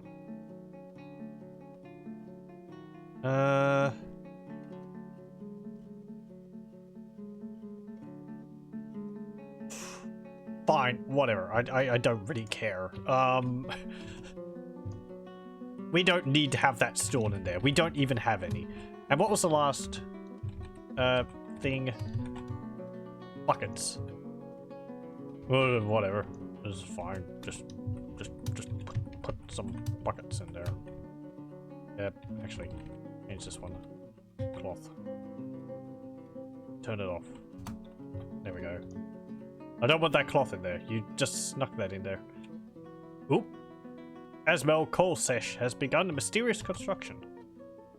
It's our dwarf here. If I want 2 buckets in here, we'll just put a storage pit, a storage pile there, and we'll say buckets are unfinished goods.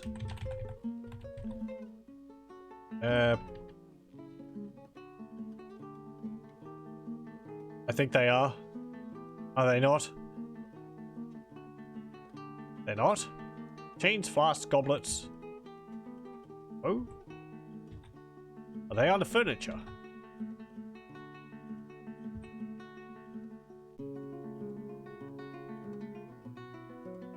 Buckets.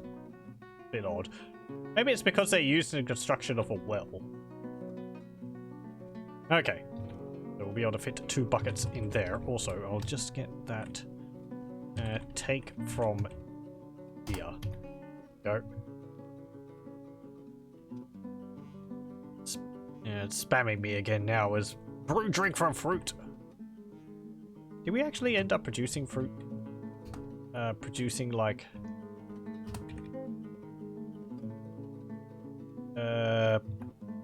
drinks cherry wine. That sounds rather nice. 21. And dwarven wine. Though we need a 3rd type, so. Oh, what are we planting out here? This was radishes. And this was whipvine. Okay. Let's plant another plot. Like there.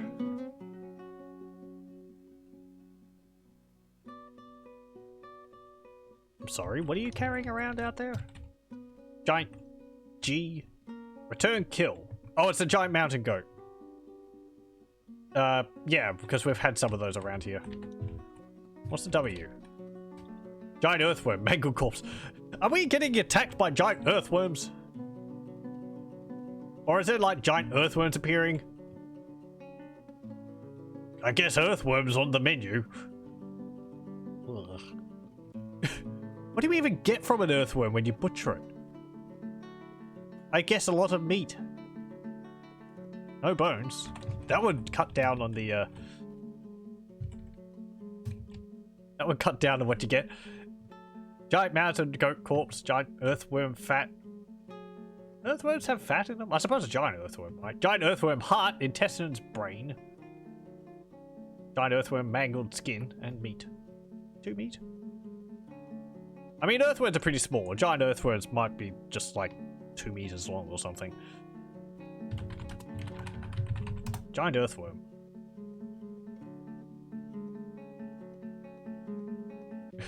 Let's hope it's not called Jim. Earthworm leather. Yeah, well, we can make bags out of it or something. That would be pretty groovy. Pardon. Giant earthworms are massive and fairly rare worms found in the 1st and 2nd layers of the caverns. Oh, are you dragging them up from underground? But you came in from outside with it.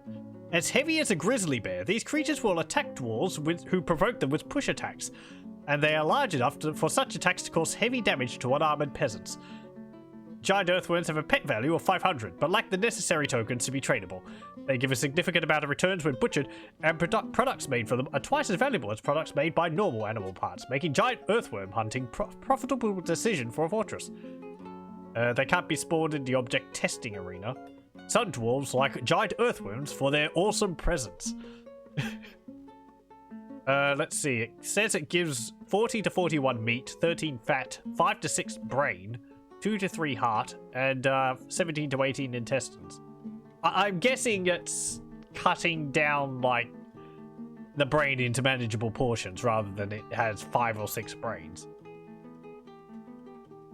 Apparently, they're adults at birth, and their max age is 5 to 7 years. Size. At birth, they're around 20,000 centimeters cubed.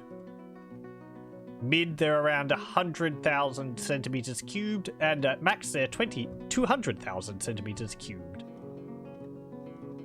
Okay.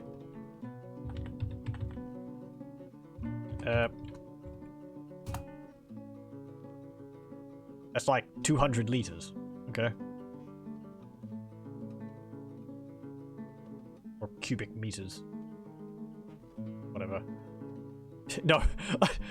I mean, I put it in cubic centimeters and it came up with liters on Google. So let me change that to cubic meters.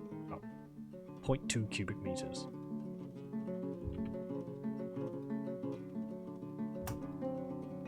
I want something to get an idea of how big that is. Maybe it's about...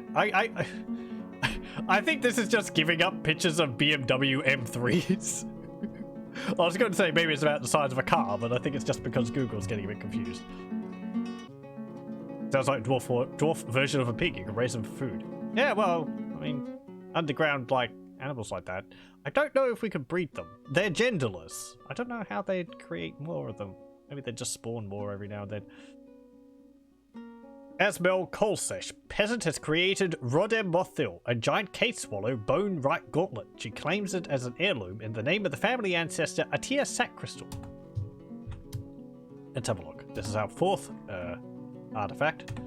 This is a giant cave swallow bone right gauntlet. All craft dwarf shippers of the highest quality. It is decorated with giant cave toad leather and encircled with bands of cave spider silk. This object menaces with spikes of granite. On the item is an image of dwarves in giant cave swallow bone. Okay. It doesn't say what the dwarves are doing, so it's just an image of dwarves.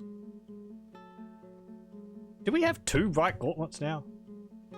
Yeah, we've got an intricate wombat bone right gauntlet, and we've got a giant cave swallow bone right gauntlet. Couldn't you have made a left gauntlet? That way you could have one in each hand. I mean, they're made by 2 separate people. Yeah, whatever. I feel like they should make the gloves in pairs rather than just one. I guess that might make them a bit too valuable, because then you'd end up with 2 artifacts rather than just one.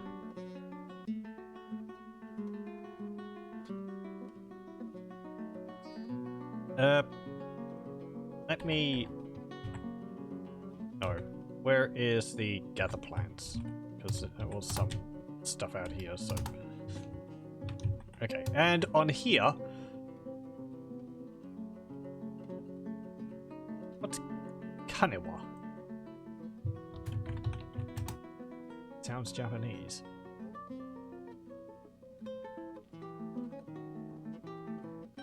The wikis are going a bit slow. Kanewa is an above-ground crop. It can be milled into Kanewa flour or brewed into Kanewa beer. Okay. Some dwarves like Kanewa for its beer. Okay. What's Wikipedia say about it?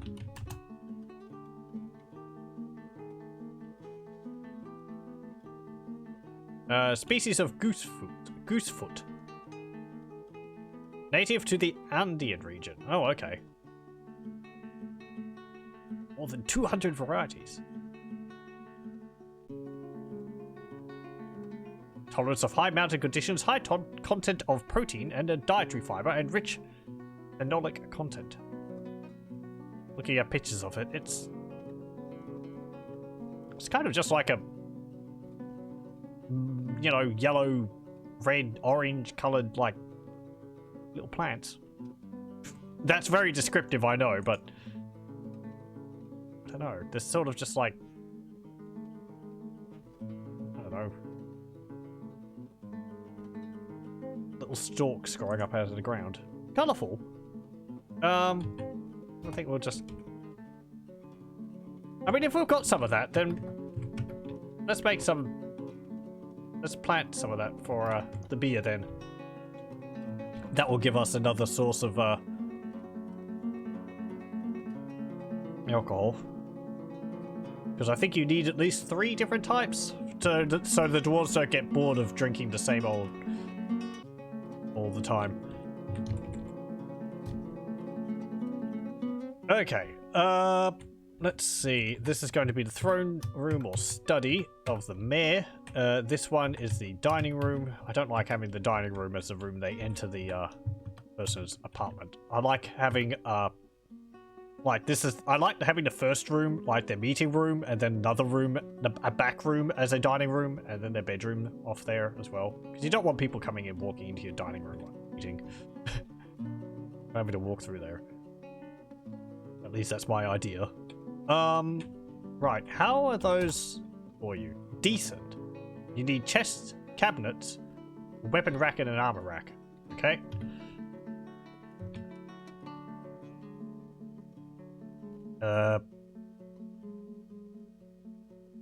Make a gold chest. Make a gold chest. Make a gold cabinet. And what was the other things we needed? We need 2... Oh, hang on. Do we need 2 chests? That's how it usually is, isn't it? Oh, what am I doing? We need 2 chests. 1 cabinet, yes. How many times have I done this? Why would I forget this? Another chest. And then we need a weapon rack. And then we'll make a armor rack. There we go. All out of gold. They're going to be incredibly heavy to lug around. Another giant cave toad interrupts someone. Come on, Weaver, don't die. And you run off. Okay, good. You did make the giant cave toad nauseous. Did you finish those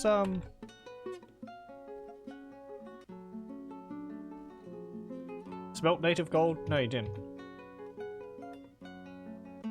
Who's supposed to be doing that? Weaponsmith. Furnace operating. Armor, blacksmithing, metal crafting.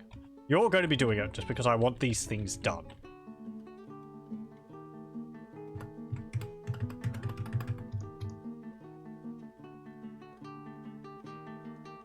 We've got like 3 legendary weaponsmiths here. That's awesome.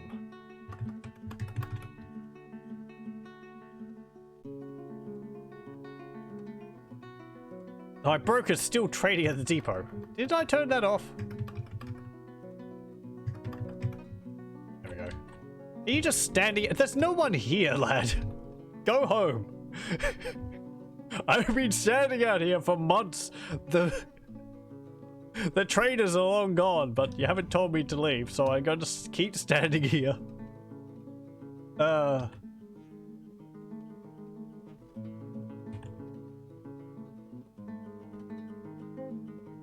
Just standing there trying to trade things to people who pass by.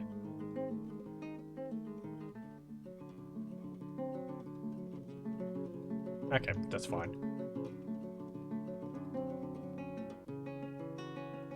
Is our mayor doing anything? Probably got like a...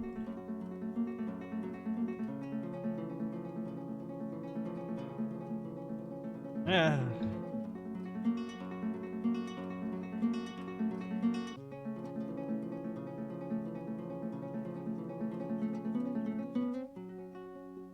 I need to build like a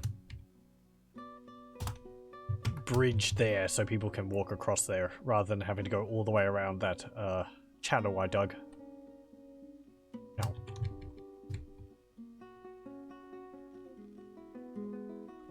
I want those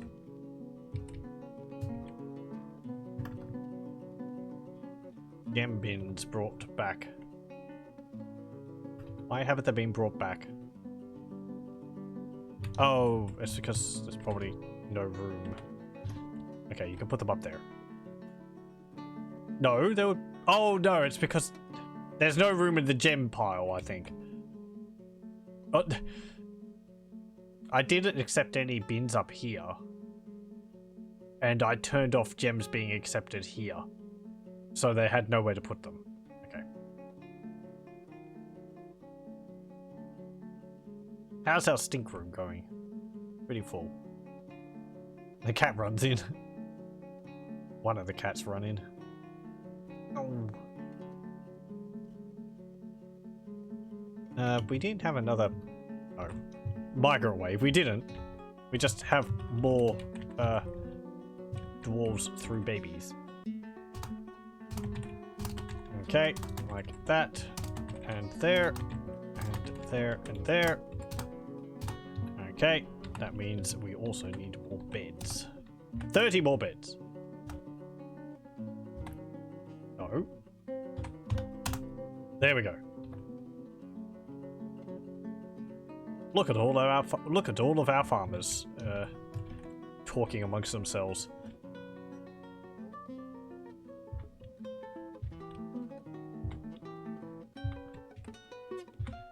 There we go. Oh yeah, this was going to be a temple, wasn't it?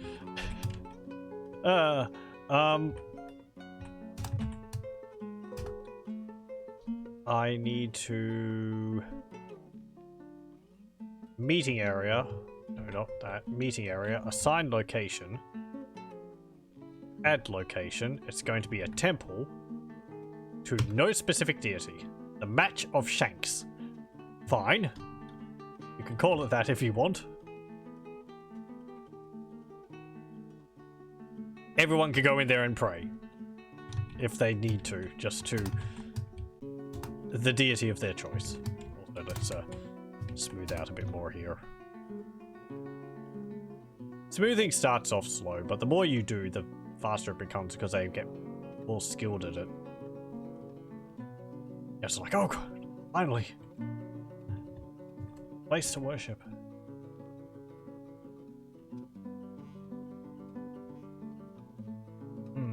Gold mugs.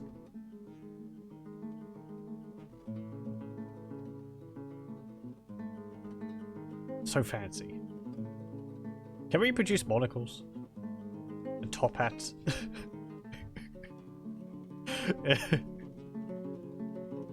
Outfit your entire fortress with monocles, top hats, and like waistcoats and all that.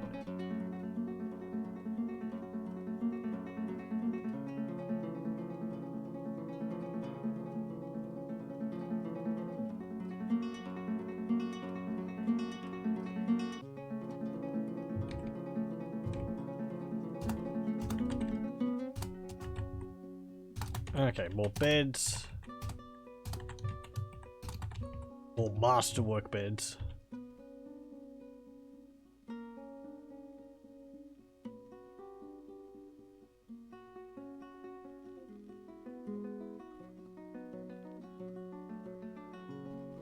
Oh, I never actually saw what the news was. When the outpost liaison arrived. There was some news up here. Oh, what was this? In the early spring of 125, a group calling itself the Buds of Flame founded Growth Field after a long journey from the lands of the remarkable glosses. Okay. Late spring of 125, a group calling itself the Splattered Gloves, Spattered Gloves, founded Rained Ship after a long journey from the lands of the Squeezing Corridor. A group calling itself the Waters of Weight founded Land Blazers after a long journey from the lands of the Silken Tail. There has been some attacks also. What's this? In the mid-autumn of 125, the army of Aslot Hate Distrust marched on Crystal Walks.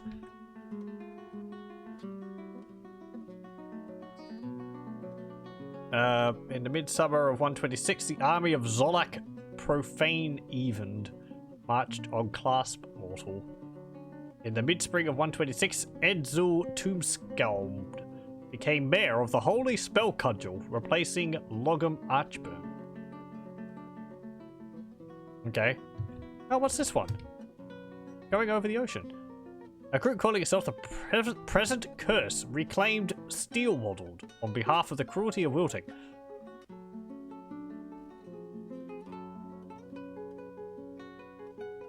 Oh! Is that because they're undead? That's coming from, Now, is that a tower or is that a goblin fort? I think that might actually be a goblin fort, not a tower. I was thinking if they're undead, are they just walking under the ocean or something like that? Or it might not actually... I don't think this lists the route which they take. Because I'd imagine they'd have to go around this way, but it's just going straight between them, so... No big deal. We're over here. This is where we are. We were just joining. Our fortress of Kilrudmeng Bronzelash. Right there. On a little mountain, which is in the area. Though we're kind of in a valley.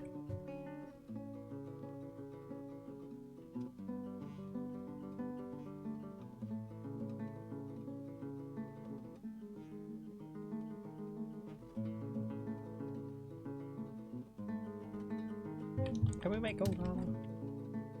Armor. No, you can't. It is a shame.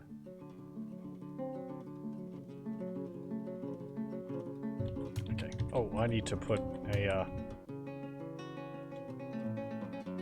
bin there so that we can fit some cloth in there too. You've kind of gone and taken all the thread from there and put it into the hospital. That's kind of annoying. I mean, you'll keep filling it up until you can't put any more in there. It's not saying there's any thread there. Where?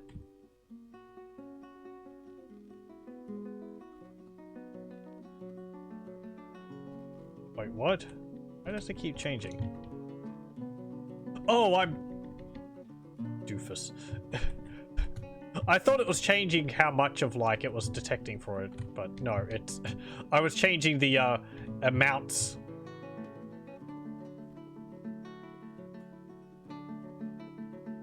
I didn't know you could actually do that. You can actually put it quite a bit down from what you need. Though 15,000 thread is the least which you can have. Why still, though, it should be saying there's some thread there, because there is a, cloth bin here, and it's full of thread and cloth. Why is it not, actually, come to think of it, we don't have to have separate piles for them. If it's accepting... There we go, whatever. If it's putting cloth in that one, which it shouldn't be, because I'm pretty sure I just put it on thread. Yeah. Just accept all of it.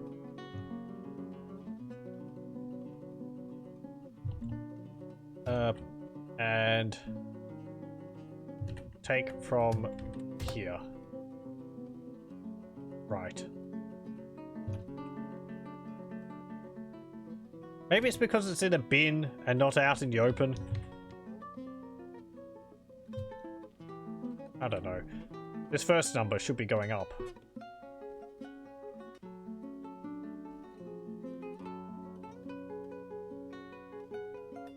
It doesn't really matter. If they don't have any in the hospital, they'll go and get it if they need it, so...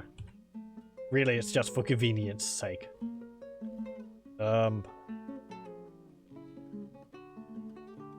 How's our chief medical dwarf going? Do you have any skill yet? Probably not. Are you awaiting a diagnosis or something? Where's our mayor? There he is. Diagnosis request. Ability to stand is lost. Motor nerve damage. No evaluated wounds. Diagnosis required. Okay, we need a...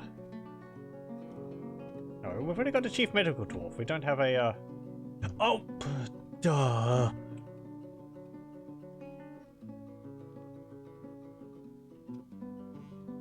Of course. Because the chief medical dwarf was a butcher, but I never activated the healthcare requirements on him. Here. Go ham. Hopefully not too heavy though. And he's not a ham. He's a dwarf. Okay. What did you diagnose him with? Wounds, right lower leg, skin, fat, muscle, crutch required. Okay. Our man's just lying there. He can probably walk around, but he needs a crutch, so he needs to be diagnosed first.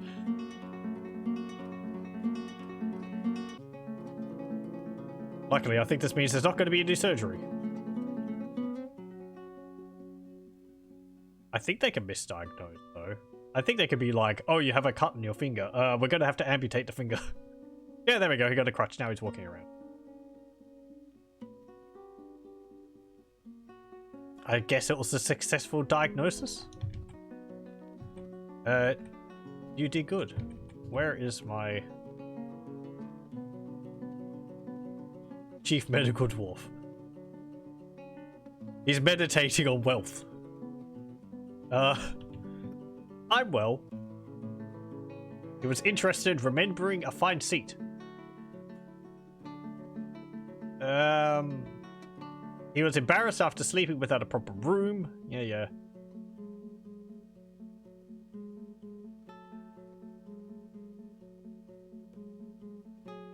Okay, fine. What's your skill in medical care now? Where is that? Here we go. He's an adequate butcher. Dabbling diagnostician. Diagnostician. Ugh. Diagnostician. About as good as I can do. There we go. Yeah, okay. Yeah, they're all just busted in there. Fine.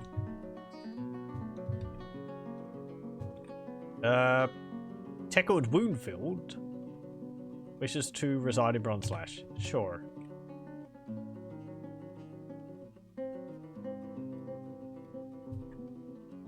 I like how as dwarves use their bedrooms, they start shoving or leaving clothes and so on the floor in there. It's nice. It's just like, I don't know. They're doing things.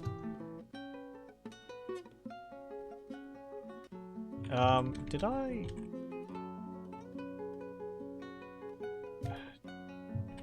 Do I want to label all these...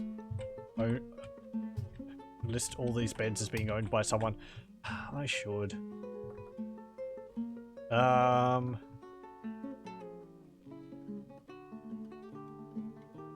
For the ones which I'm skipping over in this list, it's because they're married. Our chief medical dwarf is married, I believe, to our broker.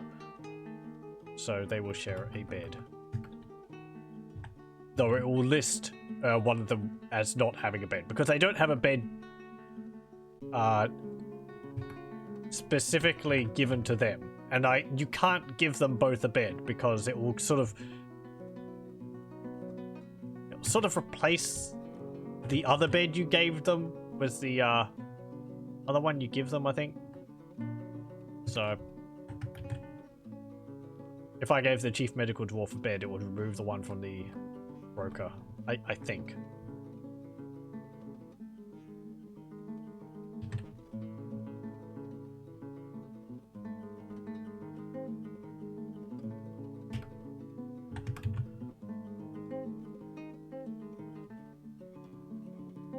Why you want to keep on top of this is just because you end up with so many dwarves. You just got a massive list to go through. Okay. I hope our dwarves will fit a human. We're sleeping with their feet sticking out the end of the bed. Or with their legs half on the floor. It's all dwarf.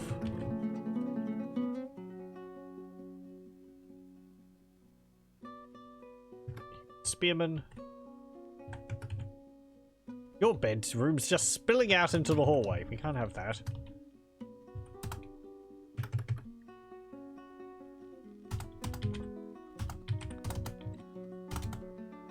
Go.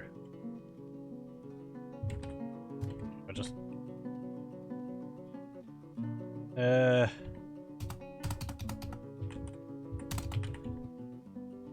build some walls around here to give the runes a bit more definition. An elven caravan von Verminino has arrived. I think that's the same group as last time. Another petition. Datan romance trade wishes to reside in Bronzelash. Sure.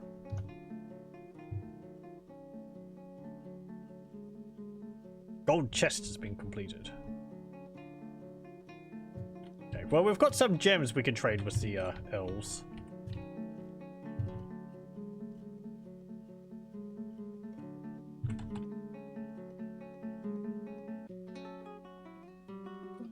There we go.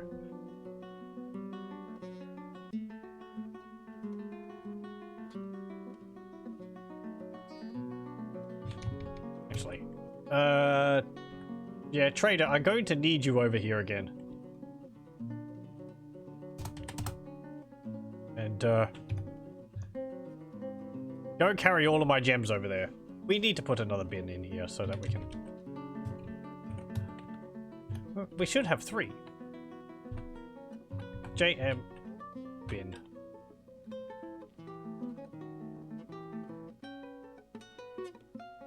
Okay, construct wooden bins. I want 10. There we go. Because you're carrying the gems individually. What's on the map? Merchants, yeah. Troglodytes, giant mountain goats, another giant earthworm. Yeah, there it is. A gigantic version of its tiny cousin. This long, slimy creature tunnels through the rocks deep underground. It's skinny, its skin is grey. Ugh. They don't actually tunnel through the rock. It would be neat if you had enemies which could tunnel through the rock and all that. I suppose it'd be kind of annoying for them tunneling into your fortress, but... No, it'd be interesting coming across, like, giant earthworm tunnels, and you could follow them to find resources or something like that. I guess if you did something like that, you need to have a system to, like, collapse tunnels, otherwise the world would end up becoming a Swiss cheese. Yes, yes. Okay. Are the traders here yet?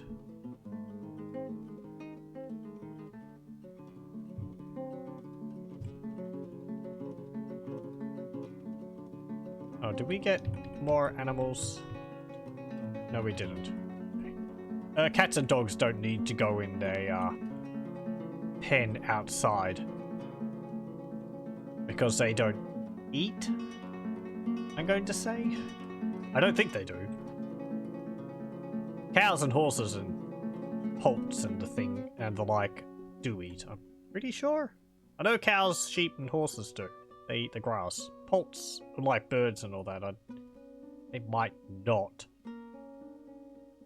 No, they wouldn't eat grass. Okay. There's another giant earthworm being dragged over here. Okay, are the traders here? Yep, they're there. We are enchanted by your more ethical works. We've come to trade.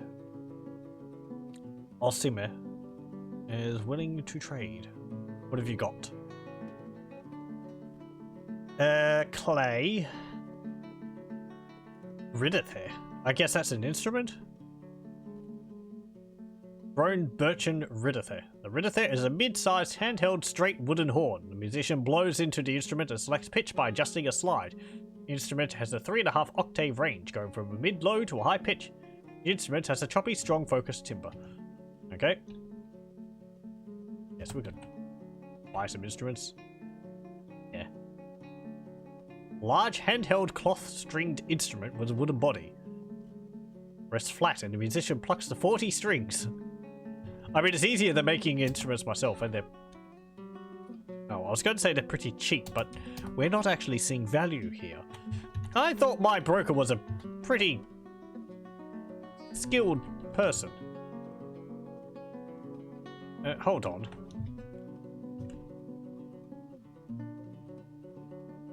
Oh, my broker's not there yet. You're a legendary armorsmith. Dabbling appraiser. Okay. Did I not have someone who was better at being a broker? Grandmaster Consoler. Professional negotiator. Proficient. Appraiser. Well, I want you to be the trader then. Not the other guy. Because you're an actual trader. And I want my broker to be the same person. Only broker may trade. Yeah. Okay. Hello. Welcome, welcome. Good morning. Well, good evening. Or, I suppose, maybe good morning. Like 1:40 AM here. Quite early. Okay. Where's my broker? He carrying a troglodyte corpse. I'm sorry the other dwarf got kicked out of the job, but, well, I want to be able to know the value of what I'm trading. Okay, let's see. There we go. Much better. I can actually see the value of things now. In Canada, it's good morning. Well, hello.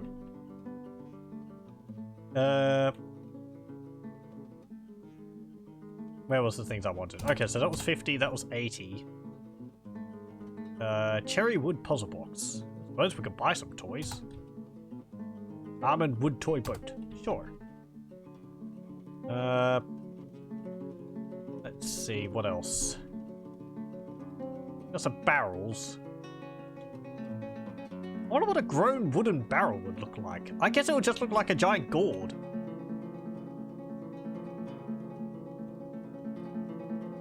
A cotton coat. Rope reed robe. Hemp cloak. Kind of itchy. Saguaro rib helm. Gloves. Almonds. Ginkgo seeds. Acorns, apricots, sand pears, cherries. Yeah, they're cheap. Let's buy all the fruit. I don't mind the owls. They come with stuff, fruit and all that, so it's pretty cheap, so... it's easy to just buy a bunch of fruit to supplement your diets. But we could get a splint too. This splint, because it's cheaper. Actually, this one's cheaper. Okay.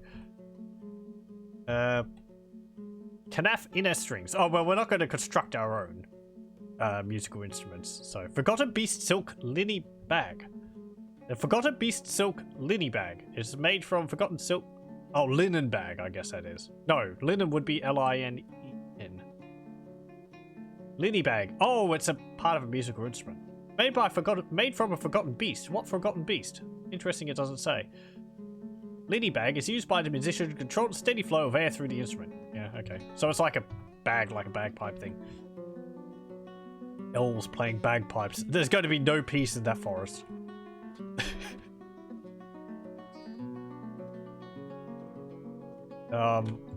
All the instruments are randomly generated, so I can't guess at, like, if I bought those, whether we'd have all the parts needed to construct it. How to hear you.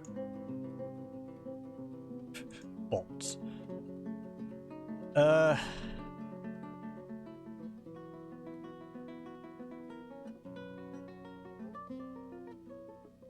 High boots. Well, we can't wear those. Sand pear wood breastplate.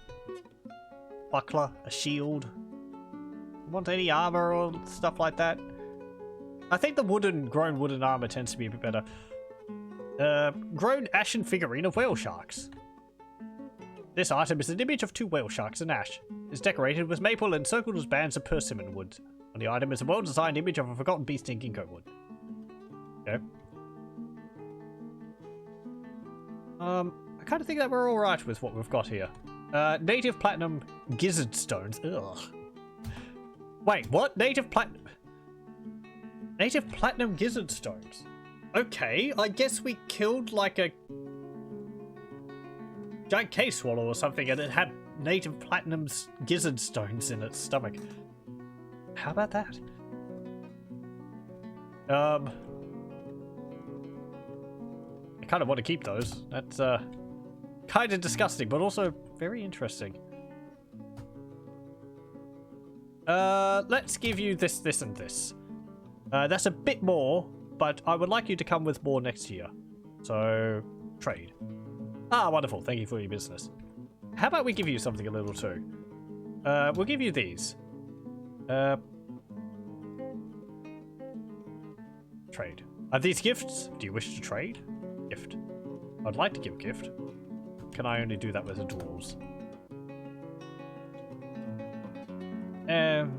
Offer. There we go. It's O, not G.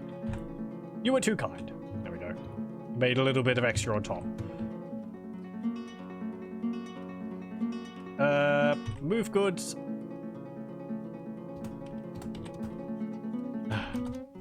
Move it all back. There we go. There we go. It's surprising how many parts of the instruments in Dwarf Fortress is just bagpipe bits. Bagpipes do have a lot of bits. I used to, when I was in high school, I kind of practiced very briefly on how to play the bagpipes. I never got to the actual bag. I just had a little, like, flute part for it. Practicing's difficult. They're very noisy.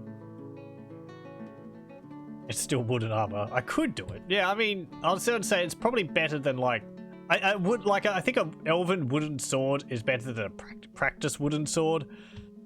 But it is still just made out of wood. Sure, you can join.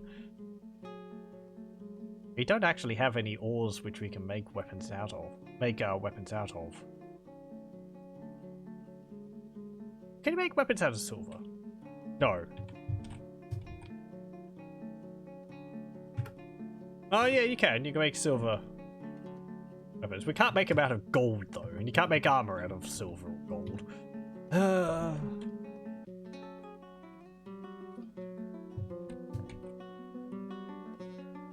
No, hang on.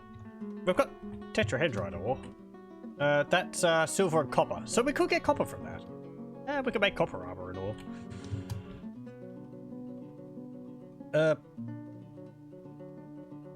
Yep, that's the tasks. Practice weapons special cases, like, yeah, they are. You, yeah. Quite right. You make them so that your dwarves don't hack limbs off while they're practicing. Or they used to. They don't anymore. I believe when they're practicing, they tap each other with the weapon now. So you don't... I think you don't really need the wooden weapons anymore. You can probably do that just to make doubly certain they don't injure each other. So what? Oh, jeez, this game and the stupid bugs and all that. Is it a bug? I guess it is. Okay, today we're going to be practicing how to hit someone with how to stab someone with a sword. Stab. Ugh. Did everyone catch that? He did, in the gut. Yes, yes. Were you paying attention? Importing tin can also be can almost be worthwhile. We could get some ores to stop having children to make like bronze or something from. What was that? The agreement to establish a guild hall for the ripe ore has been abandoned. What? Dismayed. What? Why? But we have it. It's right here. Did I never designate it as being part of it? Oh, that's it. Bugger. I thought I need... I thought I just had to create the area for that. I didn't have to like say, yes, I have done this.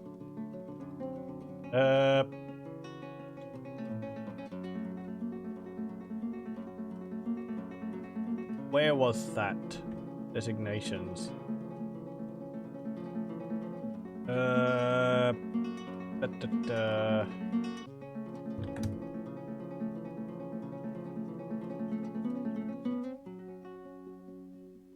I failed to make it worth 2,000. Oh, okay. Right.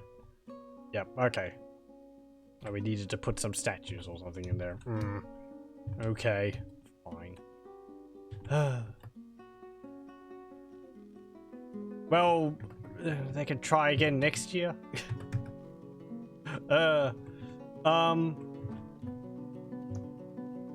Let's see. Furniture, gold. Let's create a gold statue or four for them. No.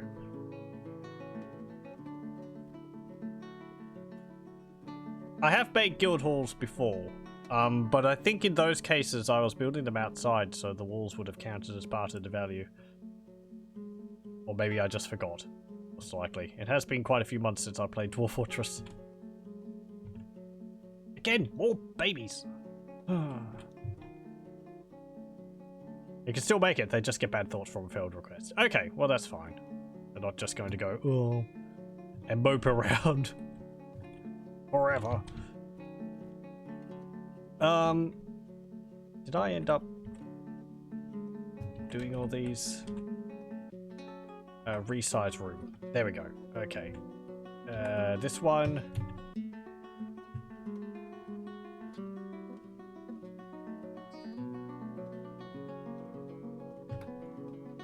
We'll do that.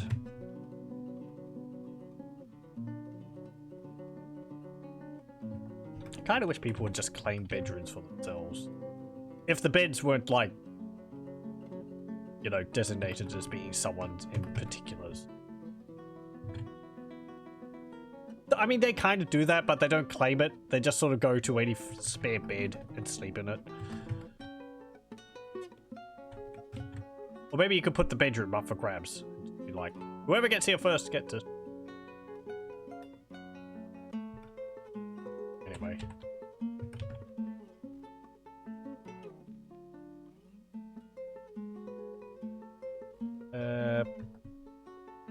Braver.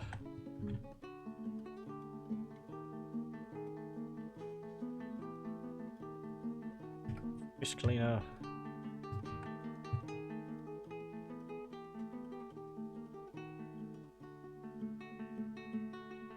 Spear dwarf.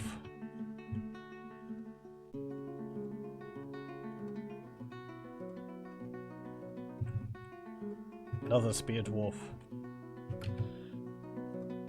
Wish this could be a bit quicker. What's this? Made metalsmith halls before. They've requested as people cross-training into metals work is always worthwhile. Yeah, I really like the addition to guild halls so that they can teach each other the skills. Has someone had human baby? Did I see that?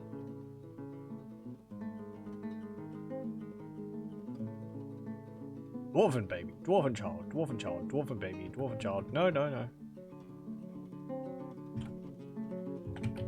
I've actually got more bedrooms than I need. That's good. There we go. Looks like some people have gotten, like, multiple babies.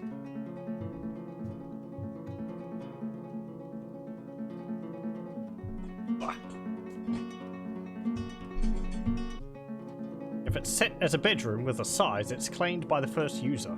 Signing is only required for special cases like noble. Do they actually do what I was saying that I wish they did?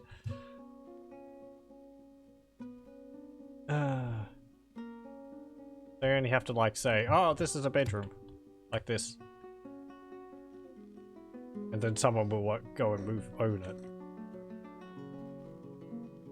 That's annoying. if so. Also, I learn something new every day. Okay, so let's get that cabinet in here. What button is it for cabinet? I want a container. Gold chest there. Chimpanzee leather bags. Okay. A cabinet. I can go there. A weapon rack.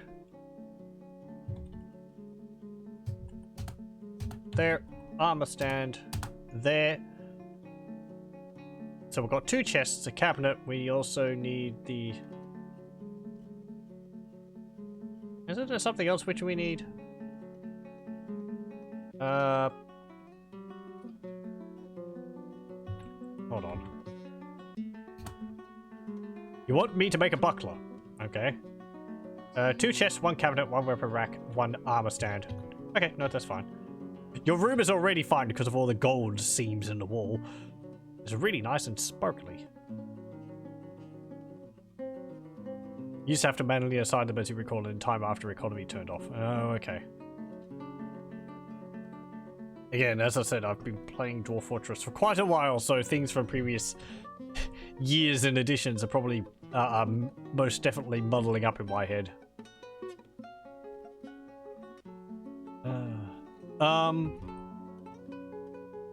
Yeah, we need to also smelt some... What was it? Smelt tetrahedrite ore. Do like 40 of it. There we go. Also, I need more bins here. We're going to put like 8 bins in here. Because that's going to be a lot of different ores.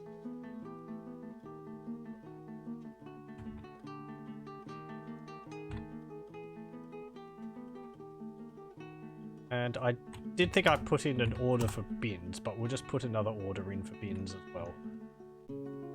Just to make sure that we have enough. Okay, also you can continue smoothing out this. You'll smooth out the hospital. Make it nice.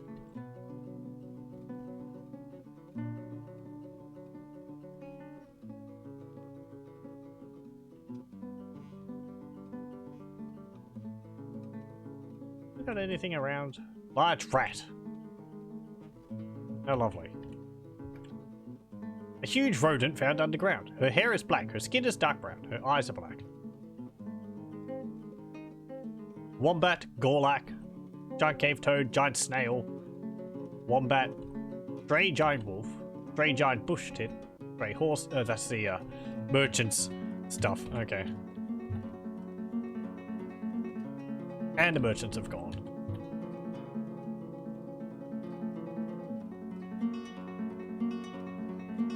Oh, we're growing like whipvine over here, aren't we?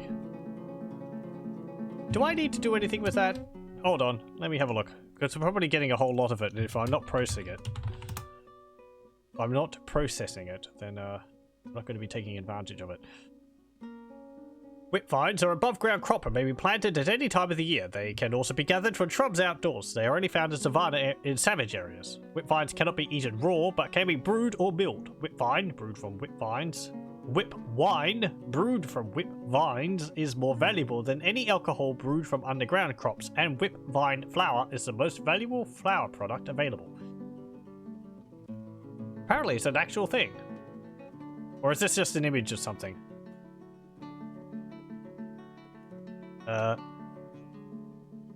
Flagellaria indica.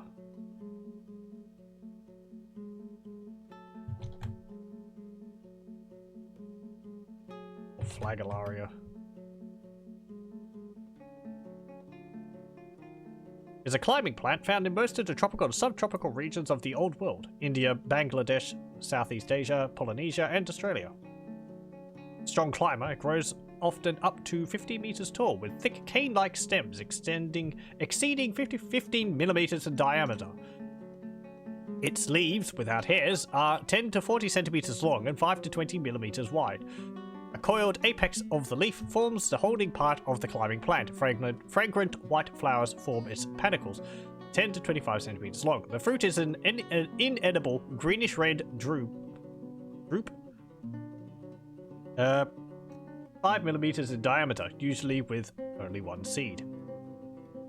Because of its wide distribution, many local common names are used, such as whipvine, helltail, supplejack, false rattan, and bushcane.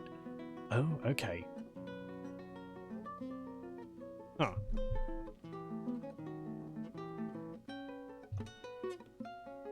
Single seed with flesh surrounding it. Right, yeah. Just wasn't sure of pronouncing it. I think it was D-R-U-P-E.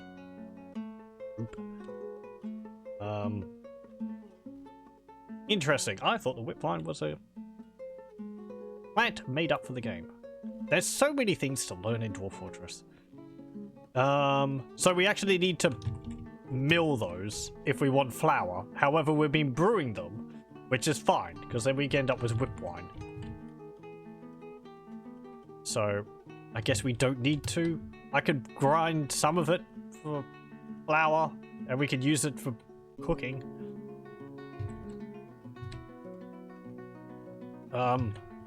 Mill plants. Yeah, just like mill 10 plants.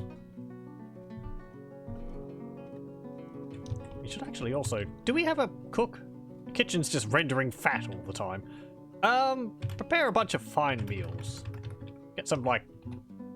I don't know. Hey, what? What's going on here? A Gorlak, experiencing mortal fear.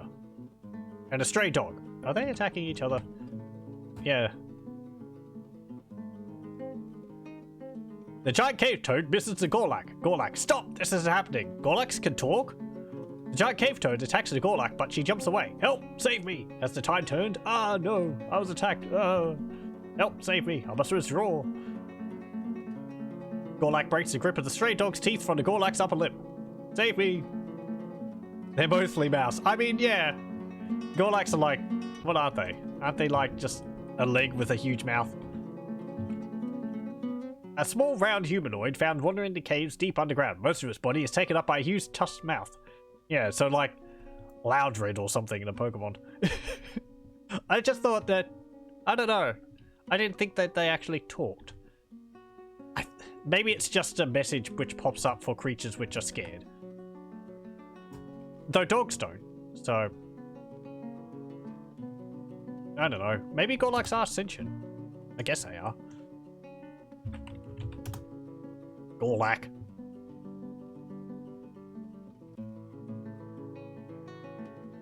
No, they talk and they're intelligent and good. Oh, okay. I love the crayon drawings Tan and Zach Adams do for the creatures. Gorlaks are small, good-aligned sapient humanoids encountered in cavern areas. Despite their appearance, they are benign and so mostly harmless. Although will sometimes cause job cancellations, and occasionally weak attacks against animals or sleeping dwarves. They are easily dispatched by even a novice military dwarf and most civilians. Oh, okay. Max age is 110 to 150 years old. They are a child at 1 and they're an adult by 12 years. Some dwarves like Gorlaks for their impressive tusks, their stimulating conversation, and their helpful guidance. Ah. Perhaps they've got like like, I don't know.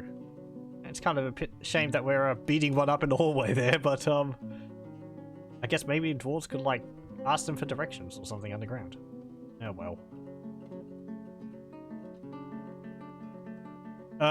We might need to, yeah, extend our stink room.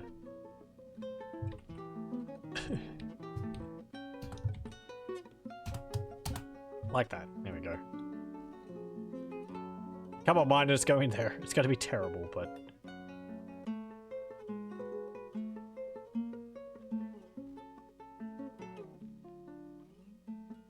People getting cave adapted, there's like vomit in the wood pile.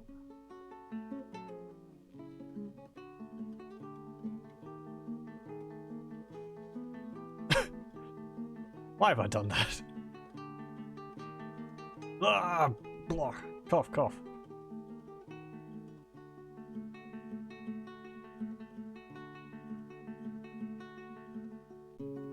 That which doesn't kill you will make you stronger. Or maybe it will just make you immune to every bad thing going on. You're horrified after seeing a Gorlak die, yeah. I got caught in miasma, how disgusting.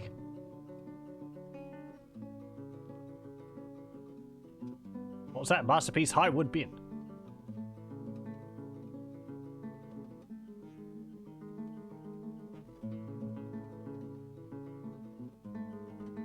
I really shouldn't be doing this.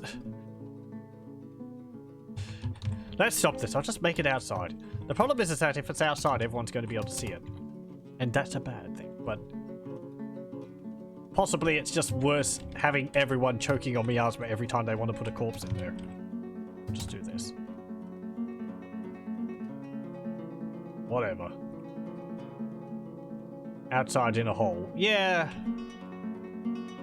Why are those bins still there?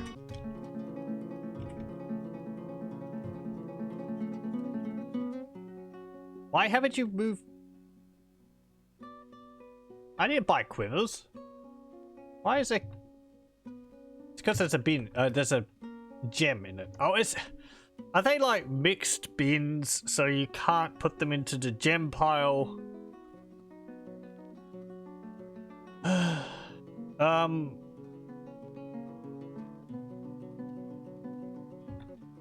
Can I just forbid the gem bin and then you get them all out? Something. I can tell you to dump them and then undump them. Let's see. How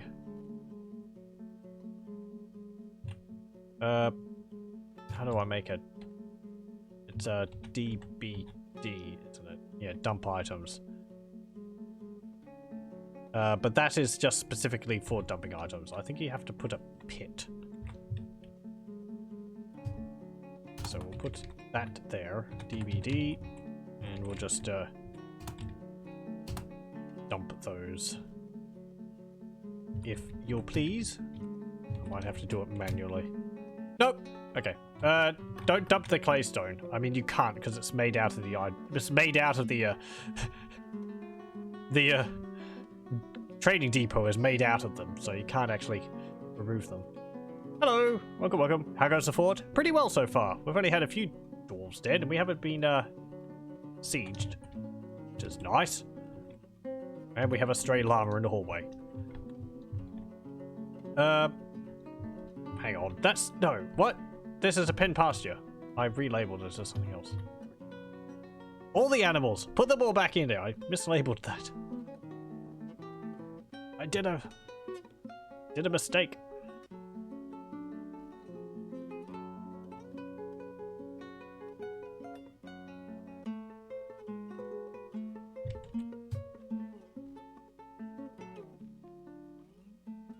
Who's Kogan?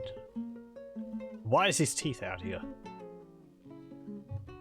I think we've got free yeah, we've got free coffins. Ooh, dwarven child withdraws from society. Sodal Atia Langund. Okay. It's not saying... Some migrants have arrived. Great. Am I going for any specific themes? Not really. We're just playing a fortress because I felt like it. Yeah, I don't know. I have done themed fortresses in the past, like above ground ones in a forest with like everything made out of wood, like a fort. But this time we're just making a normal fort, seeing how it goes for a while.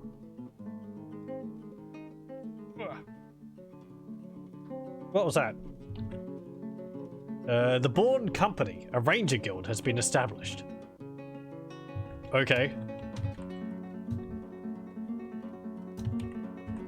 Sounds like a rather good name for a guild of rangers, the Bourne Company.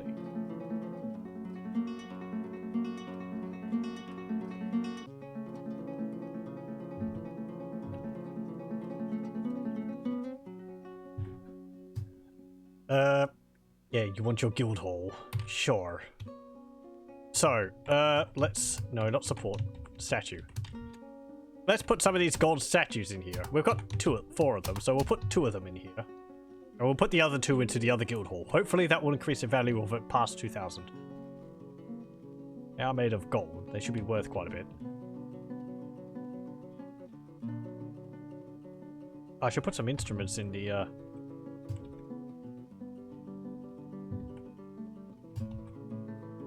Hang on. Let's see. Location details, here we go. It is the match of shanks. Boxes, bags in common area. Stored instruments, desired. 5. Dance floor in common area. 11 out of 11. 11 out of 11. It's a shrine. Okay. We don't have a performer. Can we designate a performer? I don't know. Sure, we should just put like a box in there or something. Not a burial receptacle. Go make a golden chest. Make a few golden chests. Again, we'll just make everything out of gold. Hello. Welcome, welcome.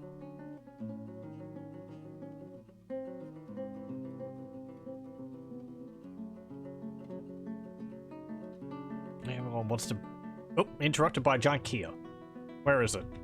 Already flying around in the air. Where's the... There. What? How are you interrupted in the hallway? Oh, I guess it's above the fortress. Yeah.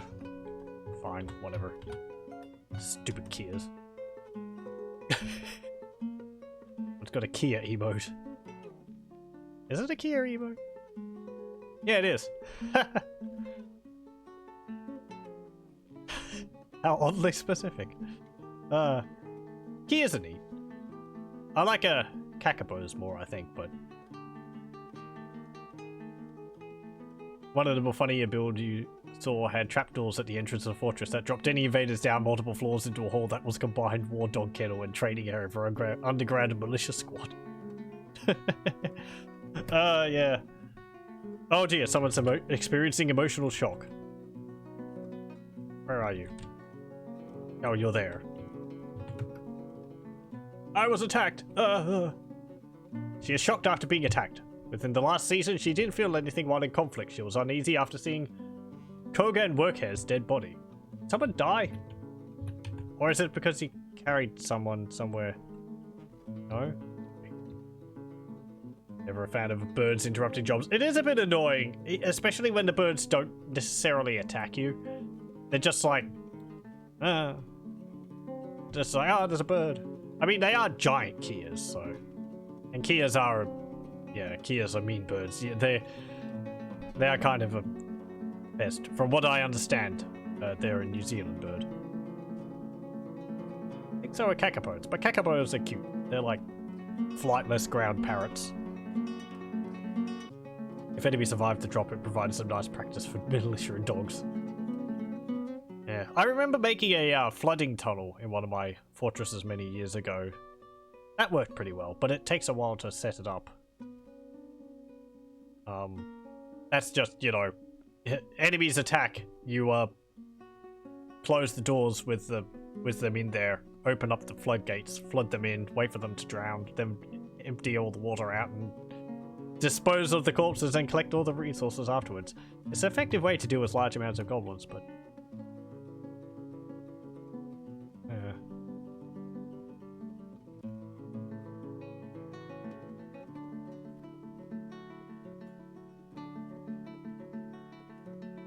I stopped doing that because I prefer to like attack them head on rather than dealing with them like that. I don't know. Also because I forgot how to do that. I forgot how to make flooding caverns. Sure, I could do so again. Hey, he's begun his mysterious construction. Where are you? Oh, you're up there in the craft tools workshop. Okay. Is your guild hall valuable enough now? The floor of seeds? No, I wanted to Yes, it is. It's a guild hall. Next to 10,000. Okay. So 2 gold statues are enough. I don't know what they're gold statues of, but maybe we can have a look. It's a gold statue of dwarves. It's an image of dwarves in gold by Kivish Rodotosid. Okay, what's the other one? A superior quality gold statue of Aston Guildarmors. The item is a superiorly designed image of Aston Guildarmors, the human and giant Kia in gold by Mommers Dalith Datan. Aston Guildarmors is surrounded by the giant Kia. The artwork relates to the taming of the giant Kia of the quick spines by the human Aston Guildarmors in the mid-autumn of 18 during the second journey of the human Aston Guildarmors. It's like a early year legend or something. And lo, he went into the mountains and tamed the giant Kia. Apparently not enough. We're getting pestered by them.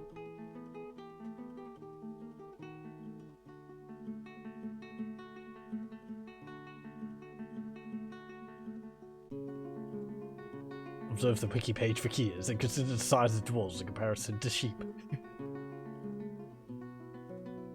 Do Kias like attack sheep or something?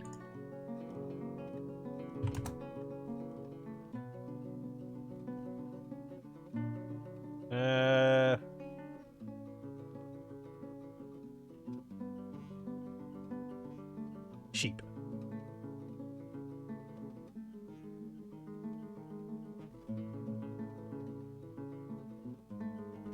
Yeah, apparently he is possibly sometimes attack sheep. You'd think that Kias aren't that big. I mean, they're kind of like the size of a magpie, or maybe a crow. So, I know that they damage parked cars. They like picking the rubber off of the doors. So, curious things. Okay, let's do this. It was a meeting hall L, and then we need to add location, guild hall, and it was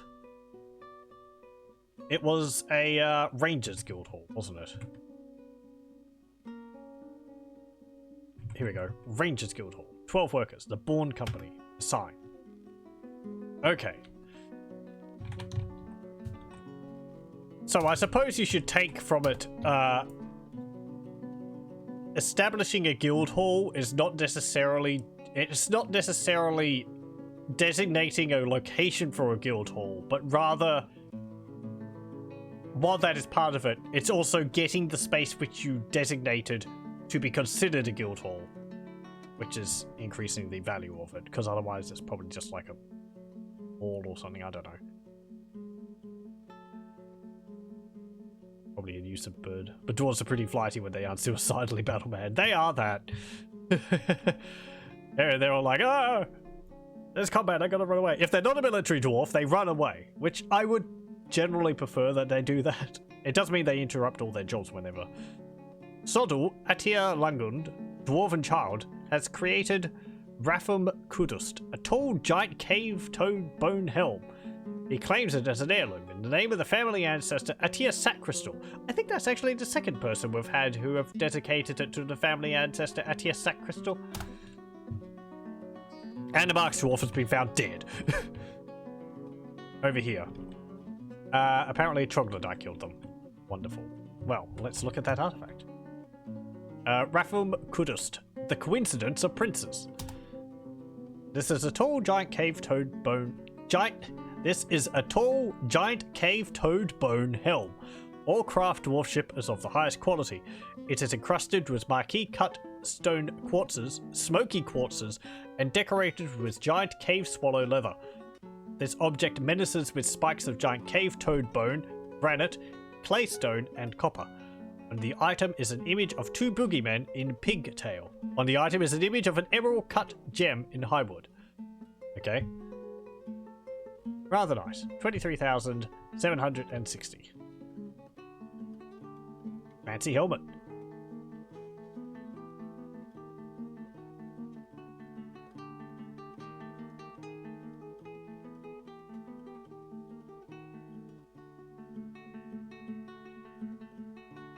you assign it to a room with the locations menu. Been a while since you played the last.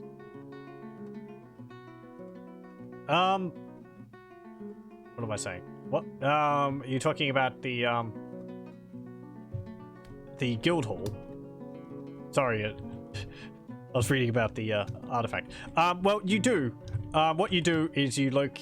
If that's what you're mentioning, you create an activity zone with I, and then you press M for a meeting area, and then you press L, and it will go to the list of locations you want to designate that space as, and you have to press A to add the location if you're creating a new one, and then you choose from here: inn, library, tavern, temple, craft, guild hall, and go through there. So this is kind of a new mechanic. I think it was inns first and libraries. Guild halls are a new thing. Temples were before that. So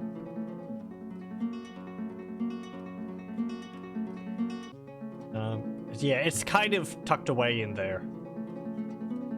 You just send Akia down into cabin so it can show everyone who's boss. I kind of wish we could tame creatures. You used to be able to with dungeon masters. They could tame like various like monstrous creatures and all that. You can tame like bears, but I think dungeon masters could tame things like cave toads and so on. Something like that. I forget.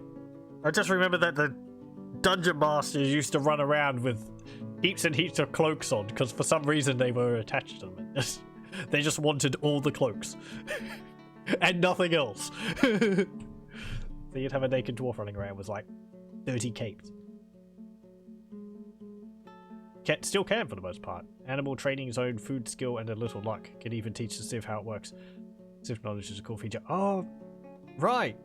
Okay, so yeah, if you make a fortress focused around something, then it becomes like part of the civilization's knowledge or something.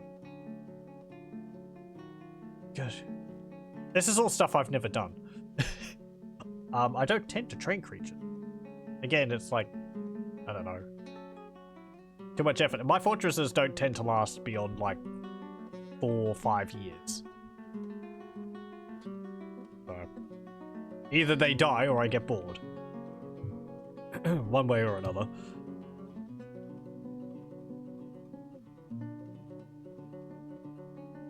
Cancels drink. Job item lost or destroyed. Oh, it's probably the mug you're wanting to drink out of, wasn't it? Okay.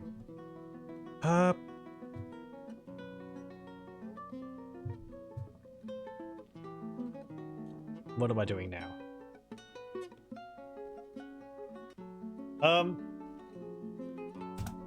We have that mandate for a buckler.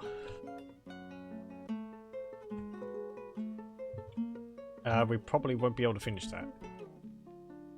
Oh, a smelting tetrahedrite ore. Armor. Copper. Buckler. Forge 2 bucklers. Make him happy.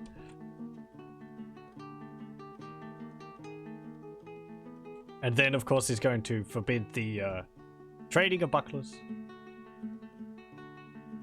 Swords Dwarf has entered a martial trance. Where are you? Down here. Oh, you're getting attacked by 2 troglodytes.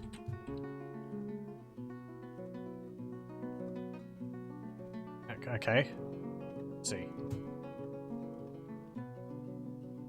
Well, they're dead. 3 troglodytes. You didn't even get injured. The force... okay. You just zoom back out again.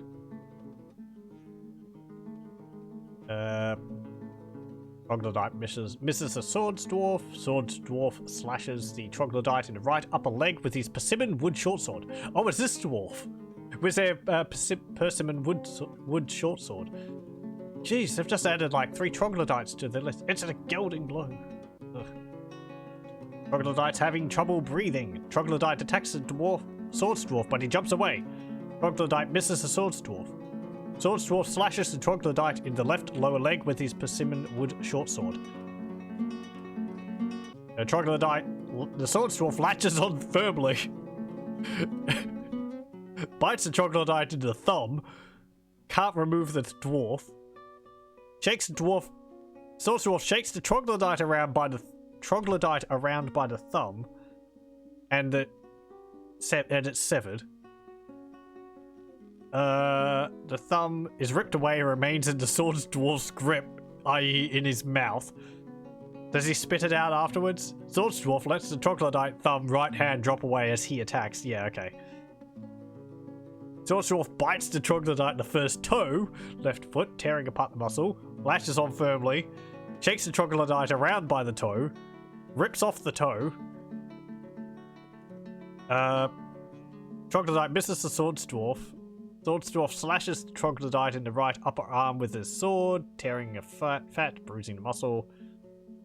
Are you cutting him or are you just bruising him with your wooden sword? It seems like you're just... like... oh no, you're tearing apart this... I can't tell whether he's like slashing the troglodyte or his short sword's just like... because it's made out of wood, it's not penetrating, it's just like... bruising the troglodyte over and over again. I think he is, because he's not cutting off limbs. It's just like smacking it with the wooden sword. Strikes at the sword dwarf, but the shot is blocked.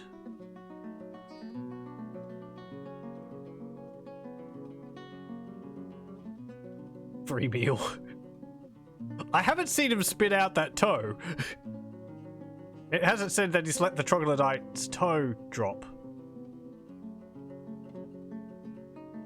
Charges at sword dwarf, collides, they fall over, sword dwarf stands up, punches the troglodyte in the mouth. Attacks the sword dwarf, but he jumps away. Strikes at sword dwarf. Charges at the sword dwarf, collides. They fall over again. Stands up again. Troglodyte's knocked out. I guess there's another troglodyte. There was at least 3 corpses around him, so person with wood sword is lodged firmly in the wound. Oh, he stabs him in the eye with his left eye with his wooden short sword.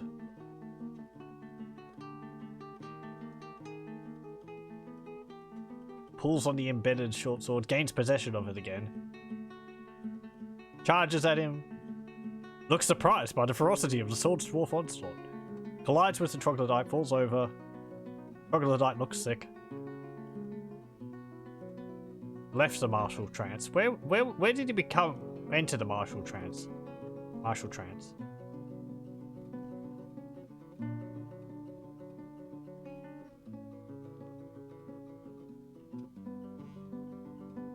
Yeah, somewhere.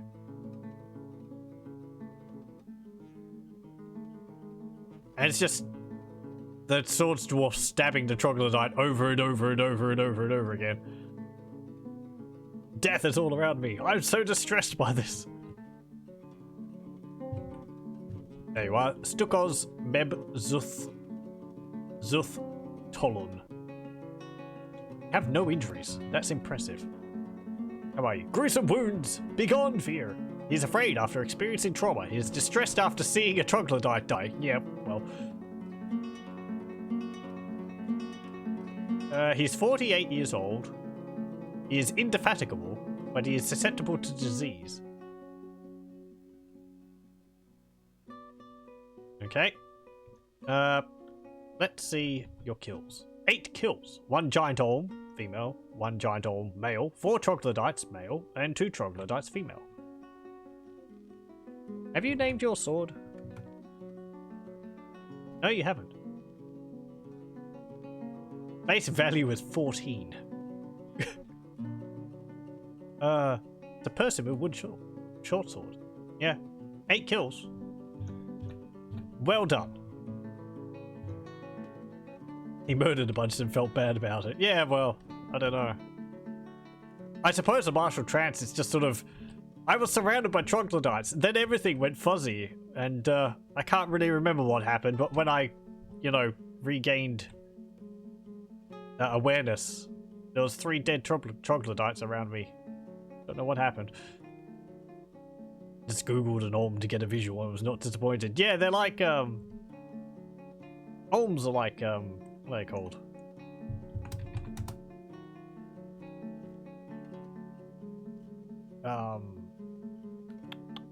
Yeah, they're like cave salamanders. Oh, what's the thing? What am I thinking of? It starts with an A. Axolotl, that's it. Yeah. Yeah, they're like long, noodly, aquatic lizards. Kind of cute in a way.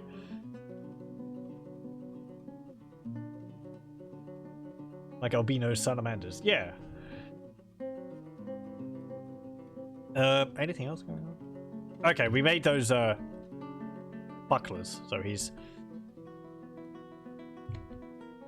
banned the export of them. The armorer is... It's all starting to get me down. On the long term, she has been under a great deal of stress. The good thing is that we have a... What are you? You're like a Grandmaster Consoler. So hopefully you're going to be able to console these people pretty damn well. A legendary consoler. Once you've talked to them, you will never feel bad again. Axe Dwarf is visiting.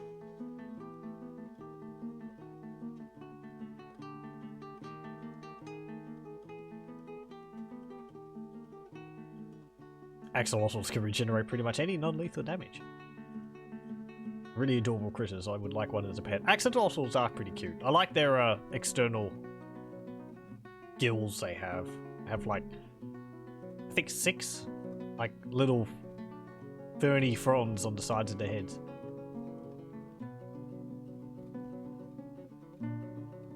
A true motivational speaker. I don't know how he got that high. He must have just been like that when he arrived at the fortress. People haven't been complaining too much while they've been here, I don't think. Our population is 118. Did I have another migrant wave? Yeah, I did. Put these pets in here. Here we go. More beds required. Oh yeah, I didn't see. Did this bed get claimed? Current owner, a child. It seems so. Okay, so we'll just designate these without having to like go through the list.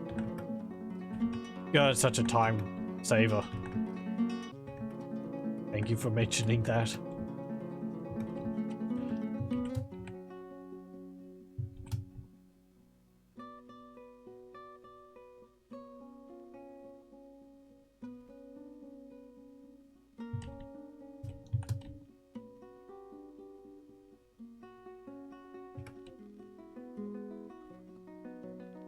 Okay, these ones are all designated.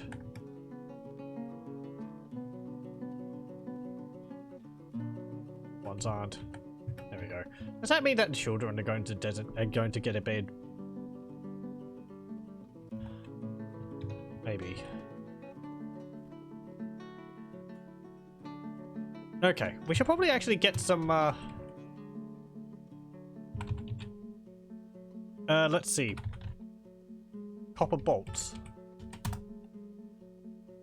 We'll get like 30 of them.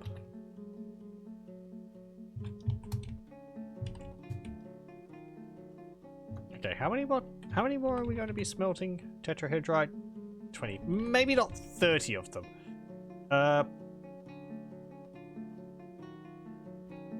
No. I want to remove that. And we'll do 10. Because I think each one creates a bundle of them. We don't need huge amounts of them. Just so that people can keep hunting and shooting things whenever they pop up.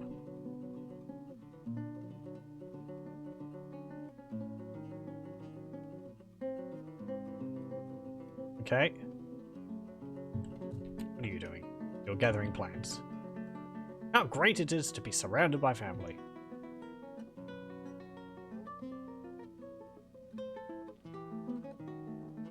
Those bins are still in my trade depot.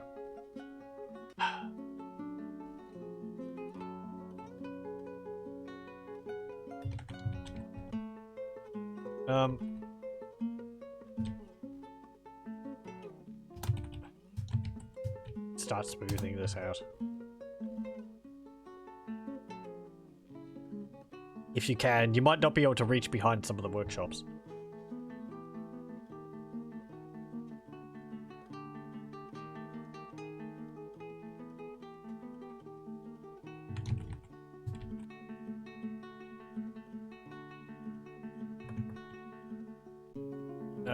Keep cutting gems. There we go. Let's go down a bunch of levels. Okay. Like this. And just mine up here.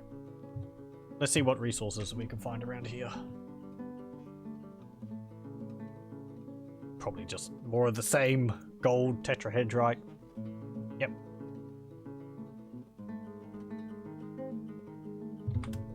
What's this? Tossed gold lance wishes to reside in Bronzelash. Sure.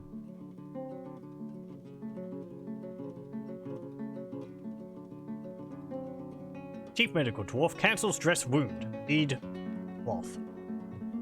And interrupted by a troll.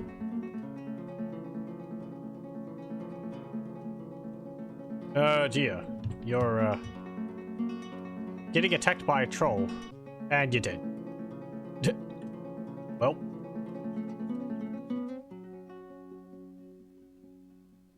How unfortunate.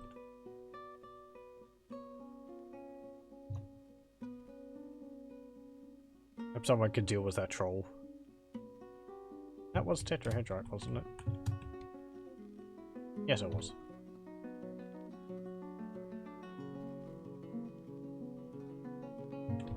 Another petition. Just dress girdle martyr. Sure.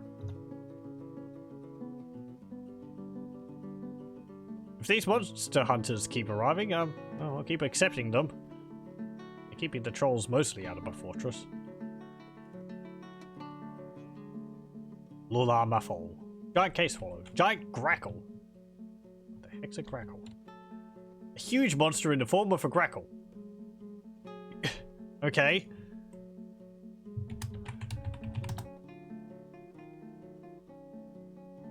A grackle is a common name of any 11 passerine birds, 10 extant and 1 extinct, native to North and South America. They belong to various genera in the Icterid family.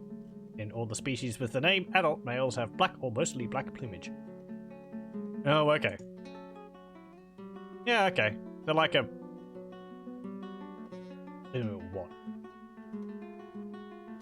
The one I'm looking at is like a black feathered bird with bluish plumage around the neck.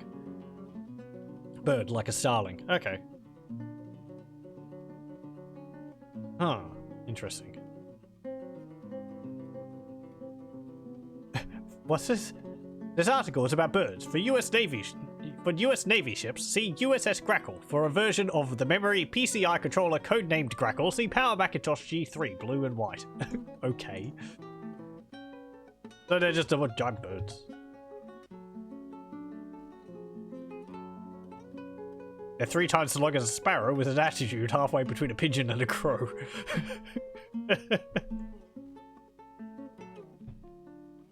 Okay. Yeah, we didn't find much up there. Grackles are all over the place where you live. They're not something we have in Australia. Well, as I said, North and South America, so...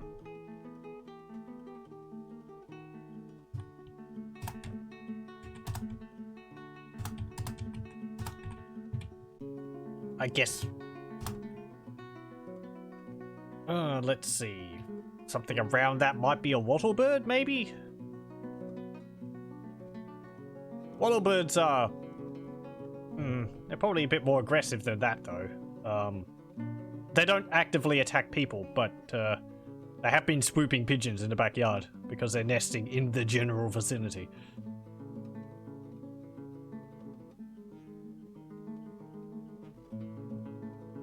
Wattlebirds are neat, though. They're very narrow-looking bird, and they've got a long tongue.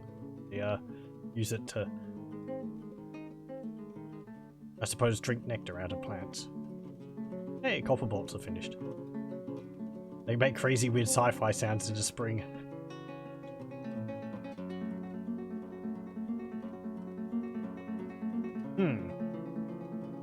Sounds interesting.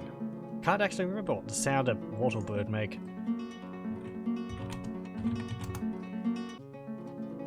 Wikipedia have a recording of them? No. You tend to get yellow wattlebirds? It's endemic to Tasmania, but I've probably just similar.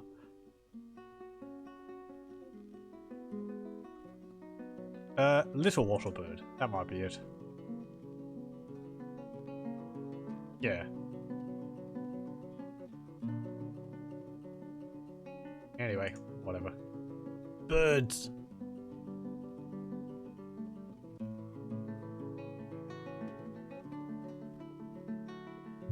Is this useful for anything? Cobaldite? No, it's not. Just looks like an ore.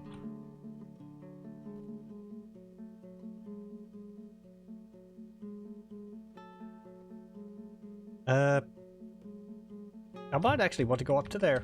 Let's have a look at this. I think this is Garnier, right?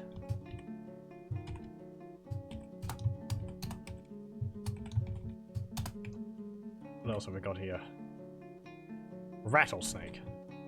Know what that is. Small reptile with a telltale rattle and a vicious bite that leads to a quick death. Let's hope nobody gets bitten by it.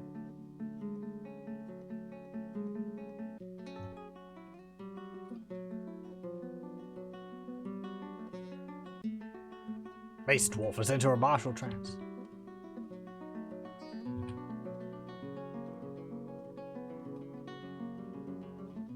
Oh, hang on. You're on the floor. Overexerted. No. Come on, come on. Oh, jeez, I think a tooth flew out.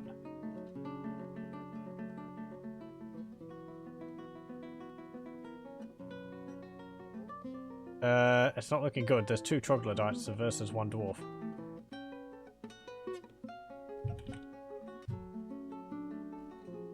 Unconscious, exhausted, neck, head, lower left back teeth. It's amazing how they're able to constantly, like, punch out a back tooth. Lower right back teeth. Lower left back teeth. They've actually removed it. They've, like, removed each one of their teeth. The base dwarf is dead. Oh, well. Yeah, fall unconscious and it's pretty much game over.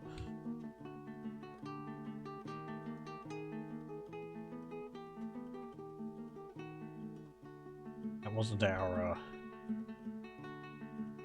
really skilled dwarf, I don't think. Or the swords dwarf. I think it was this one, was it? Wobbles.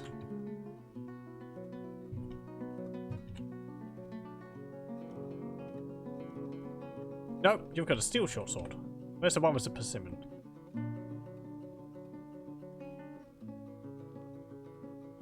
Bismuth bronze short sword.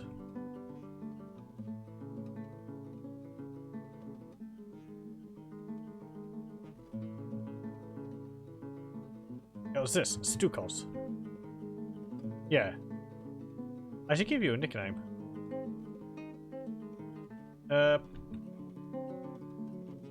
Where is, if I can, because you're not actually one of my dwarves, I might not be able to give you a nickname. Where were you?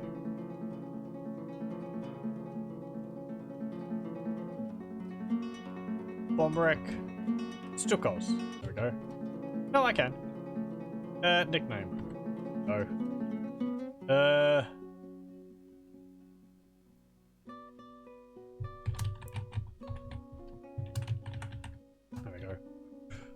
Simple enough. No, someone was stung by a bumblebee. Stray reindeer cow has been stung by a bumblebee. Am I going to need more coffins? How many of these are full? Okay, we've got 2 free.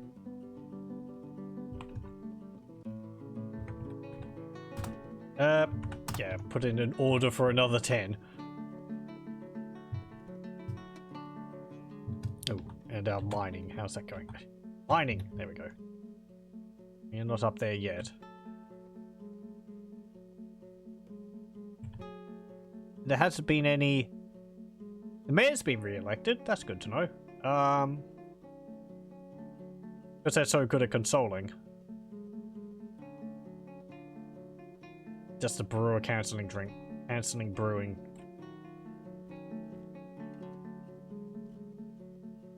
Struck Tanzanite. Valerite. There's a Tanzanite. Valerite. Ore of zinc.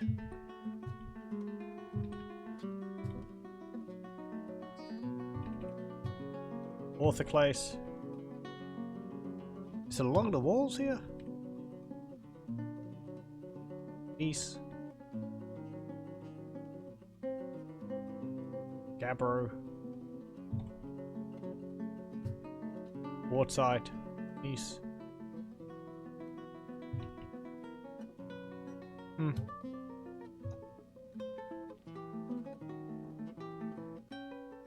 Let me have a look.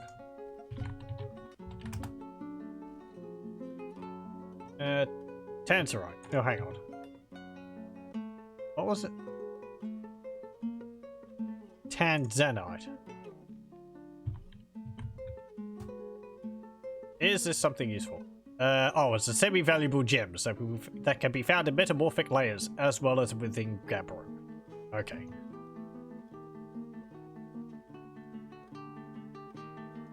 I was looking for an ore, but it's a gem.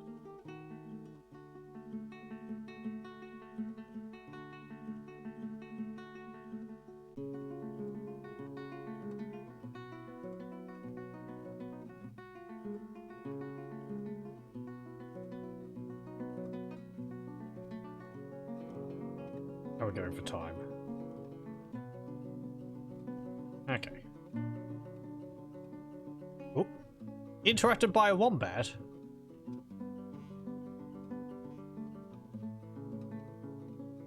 I mean... I guess... Oh, the hunters are hunting the wombats. Oh. Oh well. Chasing wombats around the countryside.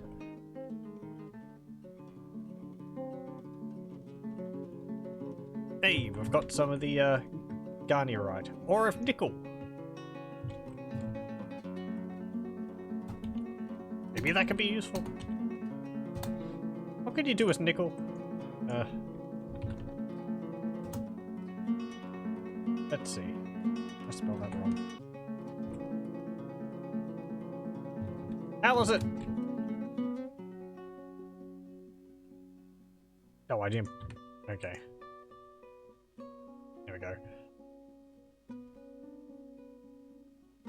Garnierite, the only ore of nickel, a low value metal. Also the only stone ore that is bright green, making it uniquely useful for color-coded levers, as well as general decorative purposes. Despite being found in magma-safe stone and producing a magma-safe metal, garnierite itself is not magma-safe. Magma-safe. Ore of nickel. Uncommon, low-value, magma-safe metal. Used for the creation of nickel-silver. Note that nickel-silver is not magma-safe. However, the zinc required for nickel-silver is often better saved for producing brass, which is more than twice as valuable as nickel-silver. Oh, we have zinc as well. We can actually make brass. It can also be used to create most metal crafting and construction objects. How about that? Nickel round cabochons, when properly heated, are an excellent tool for science, involving the flammability of various substances. Various substances links to elf. Wiki.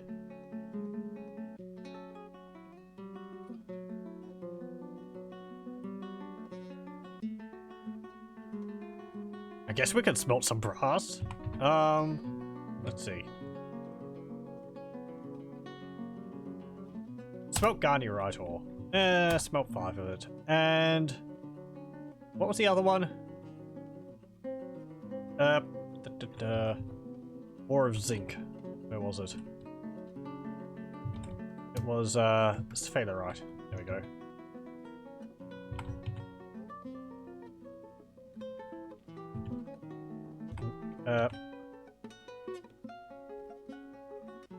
Hang on. There we go. 5.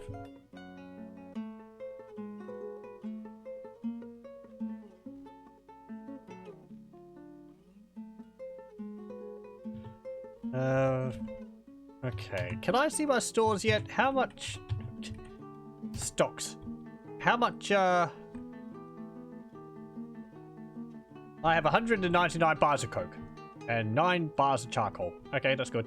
We have 119 copper bars, 28 silver bars, 71 gold bars, and 20 bars of ash. Oh yeah, because I never ended up making lye, did I? Do I do that here? Or in the kitchen? No, you wouldn't do that in the kitchen. No, you do it at the farmer's market, don't you? At the farmer's thing.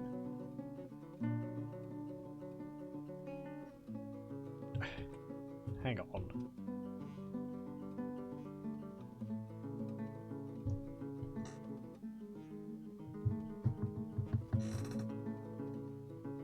If I find malachite, you can make some really pretty stuff. It's copper ore that is greenish shade. I haven't found any yet. We'll have to... whether we'll be able to find any. I should know about this. How do you make... lye? Don't you make it at the farmer's thing? Ashery. Duh. Okay. There we go. Ashery. Why? There we go. We'll be able to get some soap. Because we've probably got huge amounts of fat lying around. I think that's under... globs? Yeah. Wombat fat. Cave crocodile tallow. Giant earthworm tallow. Giant cave toad tallow. And olm tallow. Giant cave swallow tallow. Reindeer tallow. Giant mountain goat tallow. Large rat tallow. Giant mole tallow and wombat tallow. Okay. She probably shouldn't be rendering all the fat. Do we need fat or tallow? To make soap. Lye and fat. Either tallow or oil. Okay. Oh, you can make it with oil? Oh yeah, you could press seeds. Made by pressing one of the several seed pastes or fruit at a screw press. Oh, there's only a few. Right, there's 6. Quarry bush, cotton, flax, hemp, kenaf, and olive. Okay.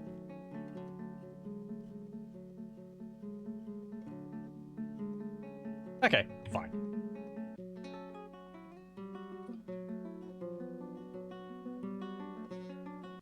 What was the meals which we ended up creating? Let's see. Where's our... what would it be under?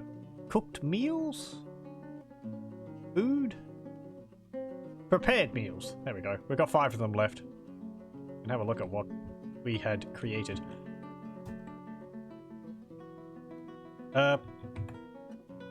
Salmon biscuits. Okay. Sounds nice. I mean... you can have, like... I suppose you can have, like, some salmon spread on a cracker or something. This is a stack of 3 salmon male biscuits. The ingredients are minced, prepared, giant olm kidney, and minced salmon. Yum yum. Brook lamprey, female, stew. Owner, the mayor. The mayor owns it. This is a brook lamprey stew. The ingredients are finely minced salmon, finely minced brook lamprey, and finely minced brook lamprey. Okay, very fishy dish. And some more of the same? Yep. Okay. I mean, we are probably just subsisting off mostly fish from the river, so... And lampreys. Ugh. I don't like lampreys. I don't like how they look. That's really all it is. They're like an eel, but someone decided to replace their little face with just a big leech-sucking mouth.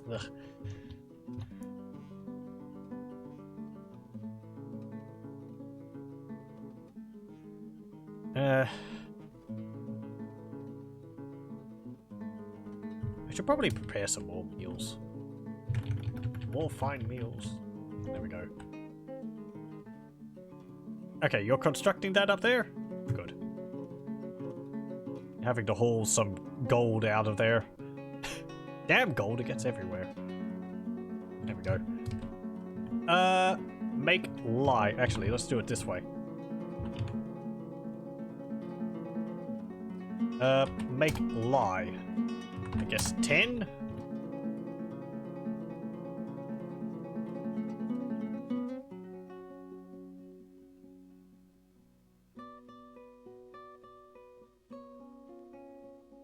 Okay. I think we're actually overloading our stores. You've got barrels of like cherry wine, dwarven wine, Kanawa beer in here. Whip wine. This food stockpile is probably crammed full of all of it as well. I mean, that's not necessarily a bad thing, being, you know...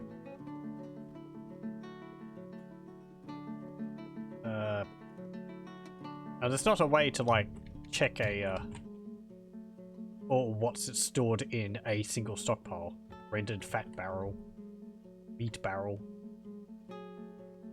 Meat barrel. No, just full of tallow meat, vegetables and all that.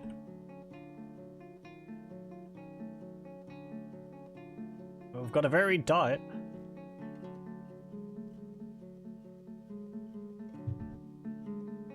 Oh. My burial receptacles are done. No, they're not. We've only got 4 done.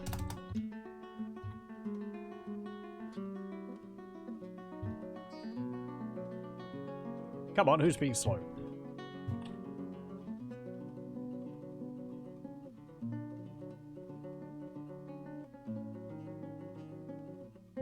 There's another petition. Sure, you can join. Let's see, how are these going? You've... Wait, what? Cut's failure, right? No, I don't want you to cut it. Remove that.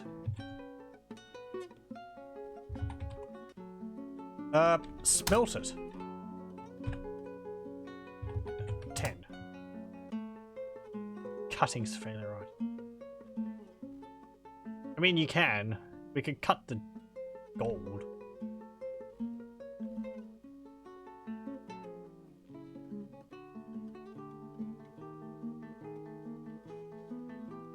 Someone's a bit upset there. What's up? The armorer. Please maintain your dignity. Over the long term, she has been under a great deal of stress. She is angry, dwelling upon getting into an argument. She was frustrated after being unable to pray to royal south taxes for too long. I've got a temple. I suppose it's not good enough or something. We don't have dedicated temples. Yes, we should start that. I don't even know how many different gods we have here. I'm going to carve out 6 rooms and then I'll start designating them.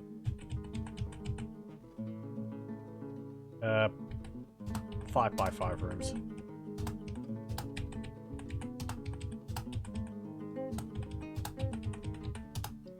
Like that.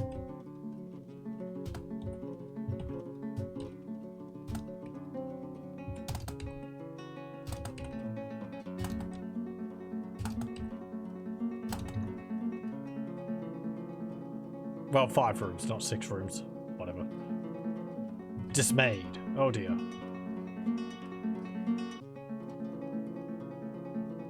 Where are you?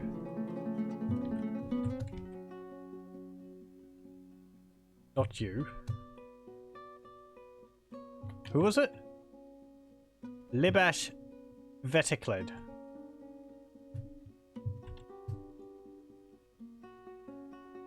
Plant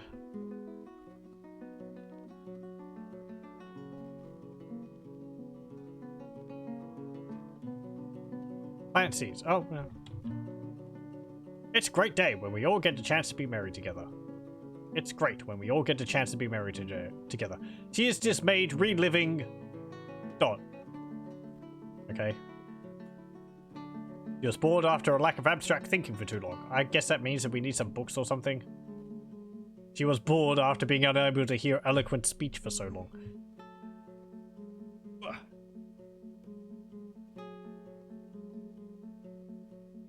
Felt sad after seeing someone's dead body. Yeah. Her right cheek is gone. Jeez. Yeah, it is. Iron crossbow. Killed something with it? One kill. One wombat. You get caught in a fight? Kabash.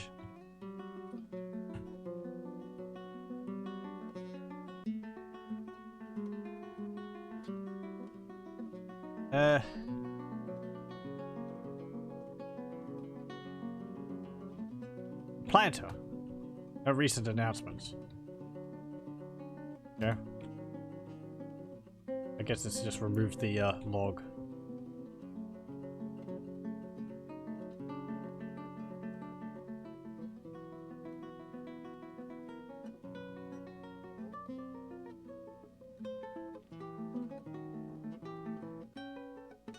It's nice that we're still collecting a whole bunch of thread from down in the caverns.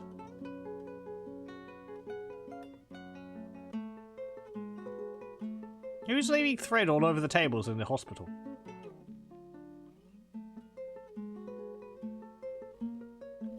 Oh. Sure.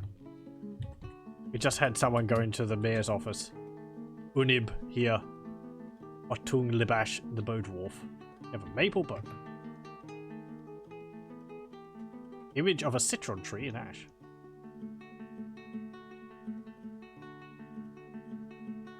Struck wax opal. Has become a bookkeeper.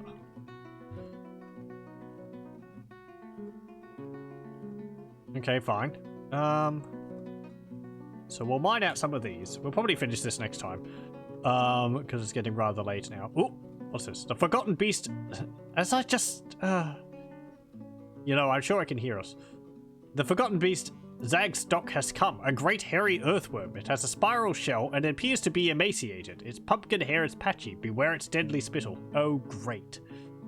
Well, it is a giant hairy earthworm, so it's it doesn't have claws or anything, but it can like push us around. Zag stock, a great hairy earthworm. It has a spiral shell. How does an earthworm appear emaciated? I suppose like it's been out in the sun. It's just like a shriveled up tube like earthworms get. Ugh. With a shell though? Whatever. Pumpkin hair is patchy. Fine. What are you going to do? Earthworms aquatic or amphibious? Apparently so. Body shell. Sure. We have a giant earthworm to fight. Maybe it'll get killed by a giant cave toad. Or is it just like wiggling along the bottom of the... Yeah, please just go away. You know, go off the map. Don't want to have to deal with this. Do I have a military to deal with it? No. No, I don't. I haven't set up a military. We haven't had the, oh, there goes that toad. It's got deadly spittle too, so it's going to be poisoning things. Oh, joy. Migrants. Yay. Because we haven't had any, we've had the copper ore, but not like iron ore to make weapons from. I could have just smelted a whole bunch of the copper ore. I've been lax on it.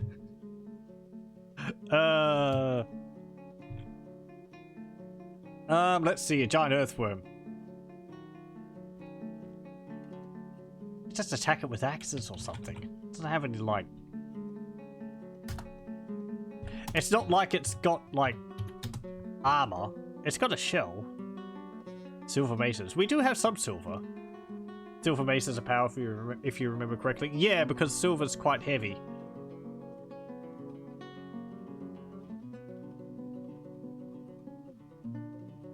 And so the weighted material affects the effectiveness of the weapon, which is why the adamantite maces and so on I don't think are too good, because it's a very light metal. Let's see. I was going to see. Okay, so if we assign location, add location, temple. Oh boy. Look at all the gods we've got. 104 worshippers. Royal South taxes. Wealth and trade. This is because we have all the humans and all that in our fortress. It's going to be like groups of 1 to 8 worshippers. For a lot of them. So that's why we have our catch-all. Worship the East. Catch-all temple there.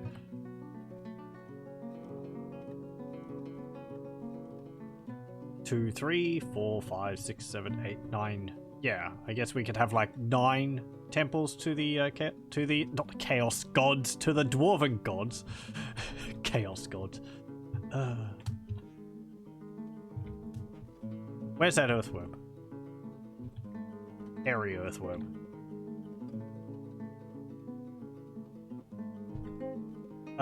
Captain of the guard. Let's see. We do have a bunch of monster hunters, though I can't actually put them into a military, can I? They are independent actors. Annoying. Please go and attack it.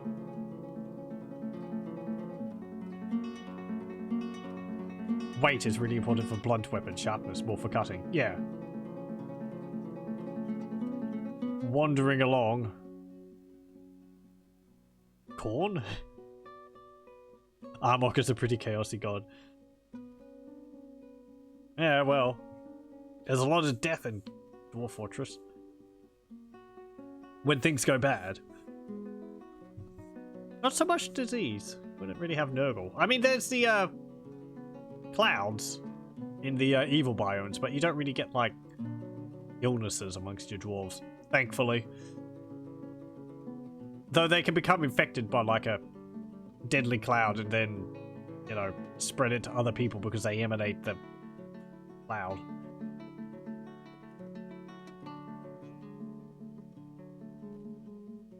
That reminds me, there used to be, in one of the previous editions, there was a Warhammer mod for Dwarf Fortress. You could actually play as, like, Chaos Warriors.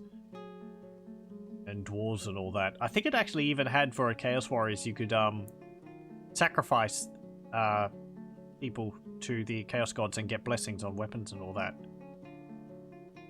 Really don't remember too much about it. It was kind of involved. I think the dwarves could put runes on weapons? Maybe? There was also Skaven, you could play as them as well.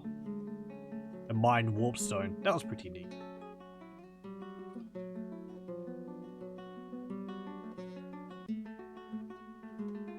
Weight also benefits cutting weapons, but you need to really keep the sharpness for them to be effective, so just why you need materials that aren't soft, which is why silver and gold are bad for cutting weapons. Yeah. There's a lot of detail. Animal caretaker has been found dehydrated. Oh, god damn it. How the heck do you get it? I'm going to go up a tree and not say when I'm stuck up there. Cut the tree down, get his corpse. I like cats in many ways. Yeah, well, I don't hear him meowing to be let down. There's even like step ladders. How do you give...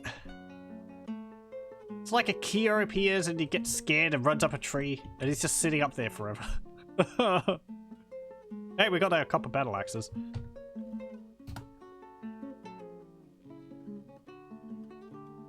Okay. Animal caretaker. We're going to create our military. Metal armor, I guess. The confining earth. There we go. Miller. Cheesemaker. Trapper. Ranger. Thresher. Cheesemaker. Animal dissector. Animal caretaker. And a peasant. There we go.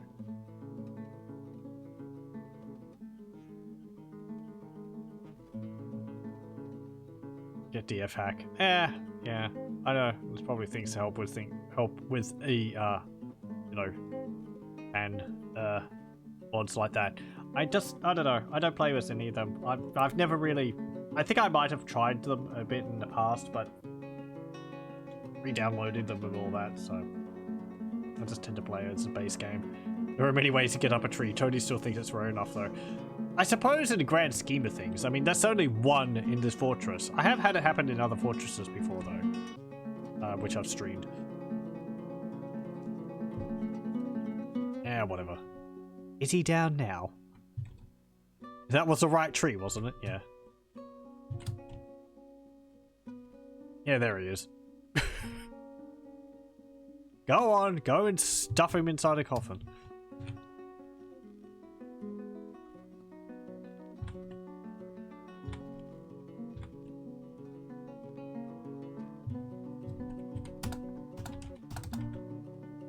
I mean, it's like just one dead dwarf, I suppose. It's not that big of a deal.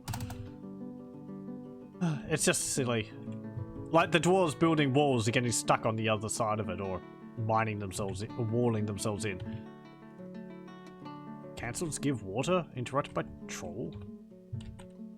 Oh, because there's a bird dwarf. Overwhelmed by horror. He actually killed the troll. Troll. Uninvited guest. Where are you? Oh, you're just, like, playing around in the water over here. You know what?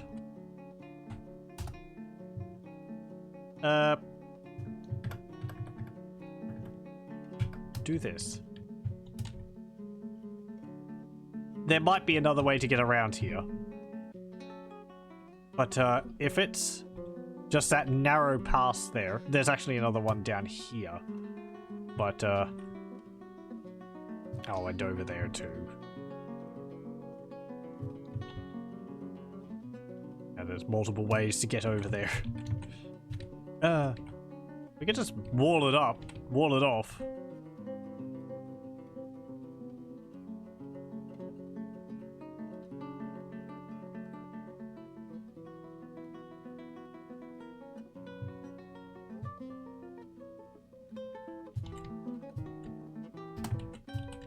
Like, line that out. Uh-oh, oh boy. Forget that, run. Ah! Come on, what are you doing just sitting there? Can't you see there's a giant hairy earthworm coming at you? As soon as I decide to start bordering it up, it's like, oh, I wonder what's over here. Where's my military? Equip. Do you have any training? Military. Alerts. I want the confining as active. Please. Let's cut down all the trees and no one can get stuck into trees. Well, yeah, I mean, I'm collecting I'm collecting cherries from some of the trees, so I'd like to keep some of the trees around. I can't see anything bad happening if I do. I'm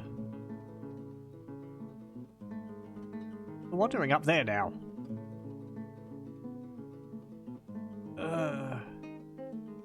Why are you cleaning up all the blood down here? That's really not a... Did we injure it? Hang on, wait, what?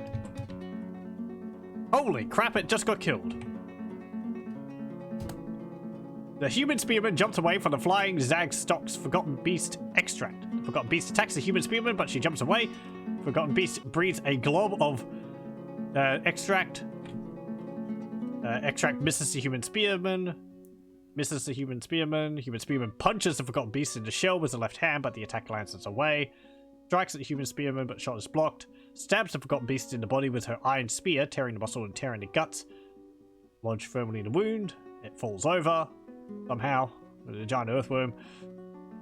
Strikes the human spearman, but the shot is blocked by the bronze shield. Pulls the embedded iron spear. Gains possession of the iron spear. Misses the human spearman. Forgotten Beast with the shell with her iron spear, tearing it. Lodged firmly in the wound. Breathes a glob. Strikes the human, but shot is blocked with the bronze shield. Blocks the flying beast extract with the bronze shield. I've got like a actual what's it called? Professional here.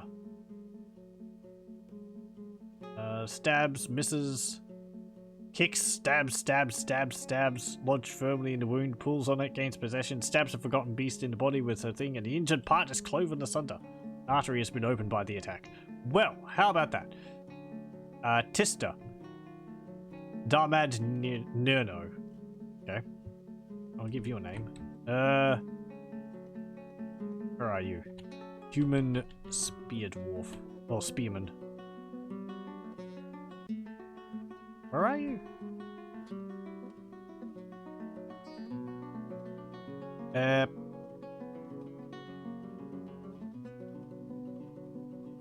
Come on, how am I not seeing... Human Spearman, there we are. Your neck is injured. I don't think that was from that battle, though. I need something to do. It's boring. She is bored after being unoccupied for too long. I suppose taking out a Forgotten Beast is just, you know, ho-hum. She is uneasy after being away from traditions for too long. Did you feel anything after seeing the Forgotten Beast Zadstock die? Did you feel anything while in conflict? She felt euphoric due to inebriation. She just wandered in drunk and stabs it and kills it. 14 other kills. 3 giant earthworms, 2 giant cave toads. She's been training on the giant earthworms to kill the Forgotten Beast giant earthworm. 2 giant cave toads, 4 troglodytes, 4 other troglodytes, 1 giant olm. How about that? Give you a nickname. I don't know. Worm Hunter. There we go. Well, our Forgotten Beast problem was solved. Thank you for that.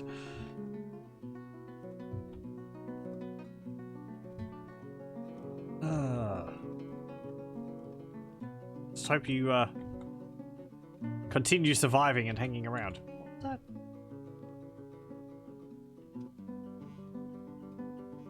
What's this? The combining earths replace Uzo fruit. Position 10. I don't know what that is. Captain of the Guard. Yeah, we need to get you a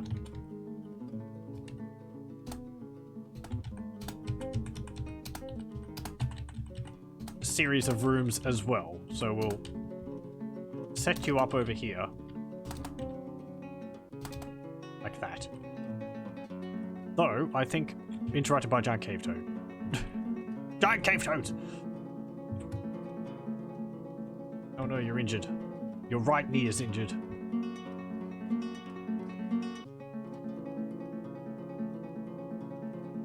Help! Kill the giant cave toad.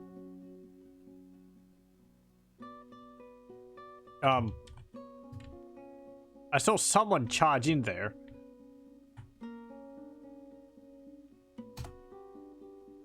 Sword Dwarf punches. Giant cave toad vomits. There's a persimmon warrior charged into the fray. Where are you?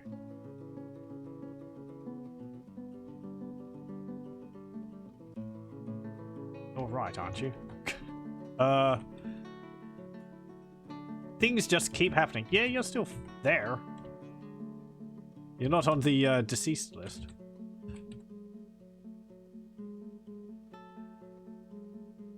Okay, so where are you? Oh, you're up there. You ran up the stairs. This is my fight too. This might require an answer. Oh, I see. They're fighting, like, on the stairs, so he dodged up the stairs. He's attacking the giant cave toad from above.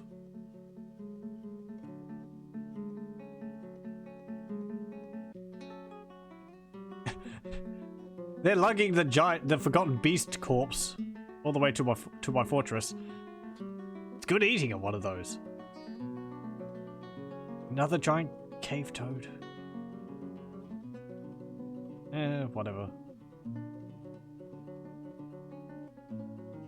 Giant kestrel. Giant lizard. A raven. Oh, geez, a giant cave spider. Bobrectarum. Yay, that's fun. You're over there. Oh, joy. Haha. I'm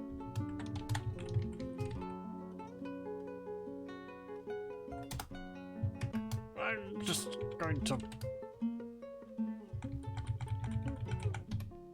hopefully wall it off now.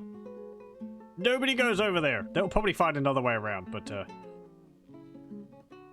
know, that's probably a bigger problem than the Forgotten Beast was. Oh, I didn't see that. Thank you very much for the follow, Rune. Oh, joy. There goes the giant cave spider. Oh, it's running away. No, that was a giant cave swallow. Wasn't it? Wait. No. Whipped fate.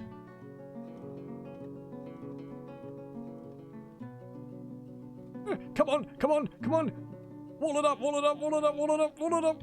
You silly dwarf, why did you run through that? Just as it was getting complete, the wall getting completed. Oh, here we go. Kogen Buth Katulab, Mark's dwarf, is attacking the giant cave spider. Probably not your smartest decision. Oh! Yeah. Yeah, you didn't even scratch that. And now you're caught in webs and you're dead. And it goes hunting again. Oh boy, it can just go right around. Can everyone just, like, dogpile it or something? Actually, it's kind of injured. Military. You know, I was planning on ending this. Jeez. How do I... No. Which is the button for...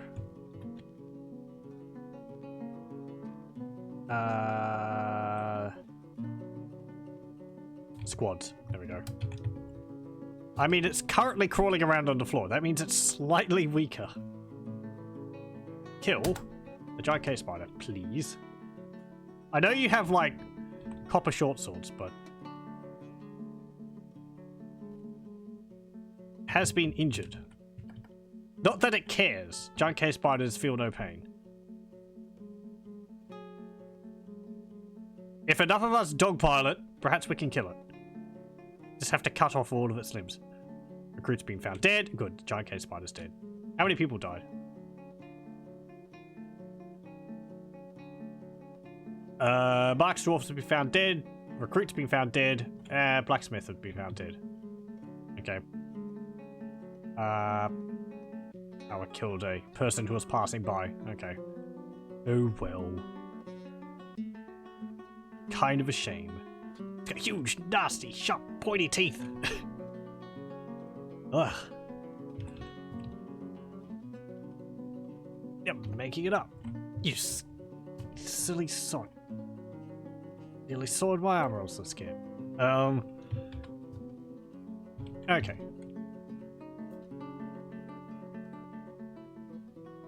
Well, now, if I will be allowed to... Good, giant case swallow. That's much better. We've got giant cardinals here too, and troglodytes. Things return back to normal. But the giant cave spider killed like 3 people, but we killed it. Masterwork? Why should I care? You got a steel short sword. Ink copper, the cave crocodile. Yeah, they're killing quite a few things down here. Yeah, okay. So, I mean, our fortress, we've expanded it a bit. Mostly more bedrooms. I'm going to have to make another meeting area. The one we've got is currently, I think, a bit too small considering how many doors we have. Perhaps we'll build it down here or something.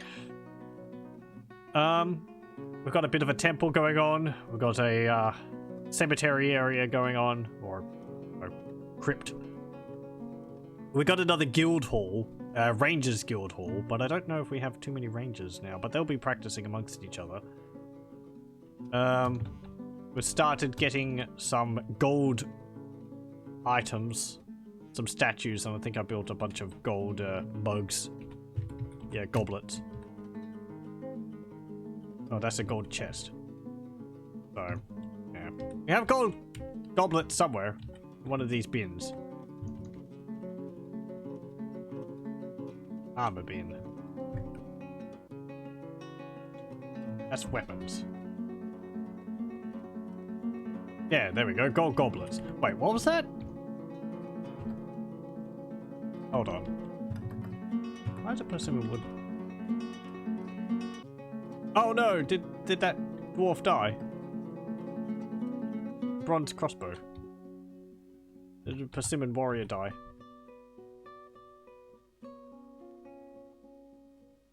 Oh? Oh, hang on. They might be in the hospital?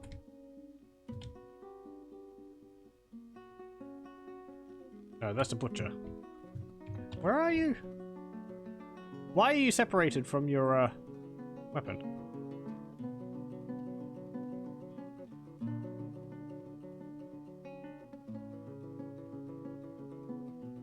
Oh, you're praying to Doran. Do you actually drop your weapon?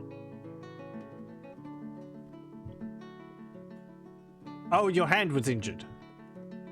Third finger right hand. Okay. So you've just dropped it because you can't use it for the moment while you're healing? Yeah, well. Yeah. We haven't really expanded our farms or anything, but we're getting enough, I think, from it. I was going to be making soap. That's slowly going along. More petitions. We have our mayor going on up there. I have the military coming in. Finally. And, yeah, I don't really know what we'd be doing next. I suppose just making more stuff. More copper armor and all that, I suppose. Maybe if we can make bronze. I don't know if we have all the things we need for bronze, so... that would at least be better than copper. Tin and copper. Yeah, I don't know if we have tin. Cassiterite. We might. I can't remember. But yeah. Got piles of corpses out there. And, yeah, I think we'll just save it here and we'll continue with this next time. Ugh. Things are going pretty well. We've had a number of deaths, not as many, and we haven't been invaded by goblins. So perhaps that won't be something which will occur. Maybe. We'll see. They might come later in the year. I hope not. I would like to just deal with gotten beasts rather than having to deal with goblins as well. But yeah, I guess we'll continue with our Dwarf Fortress next time. As I said earlier, I don't really have any overall goal for this. It's just sort of to play some Dwarf Fortress because I felt like it.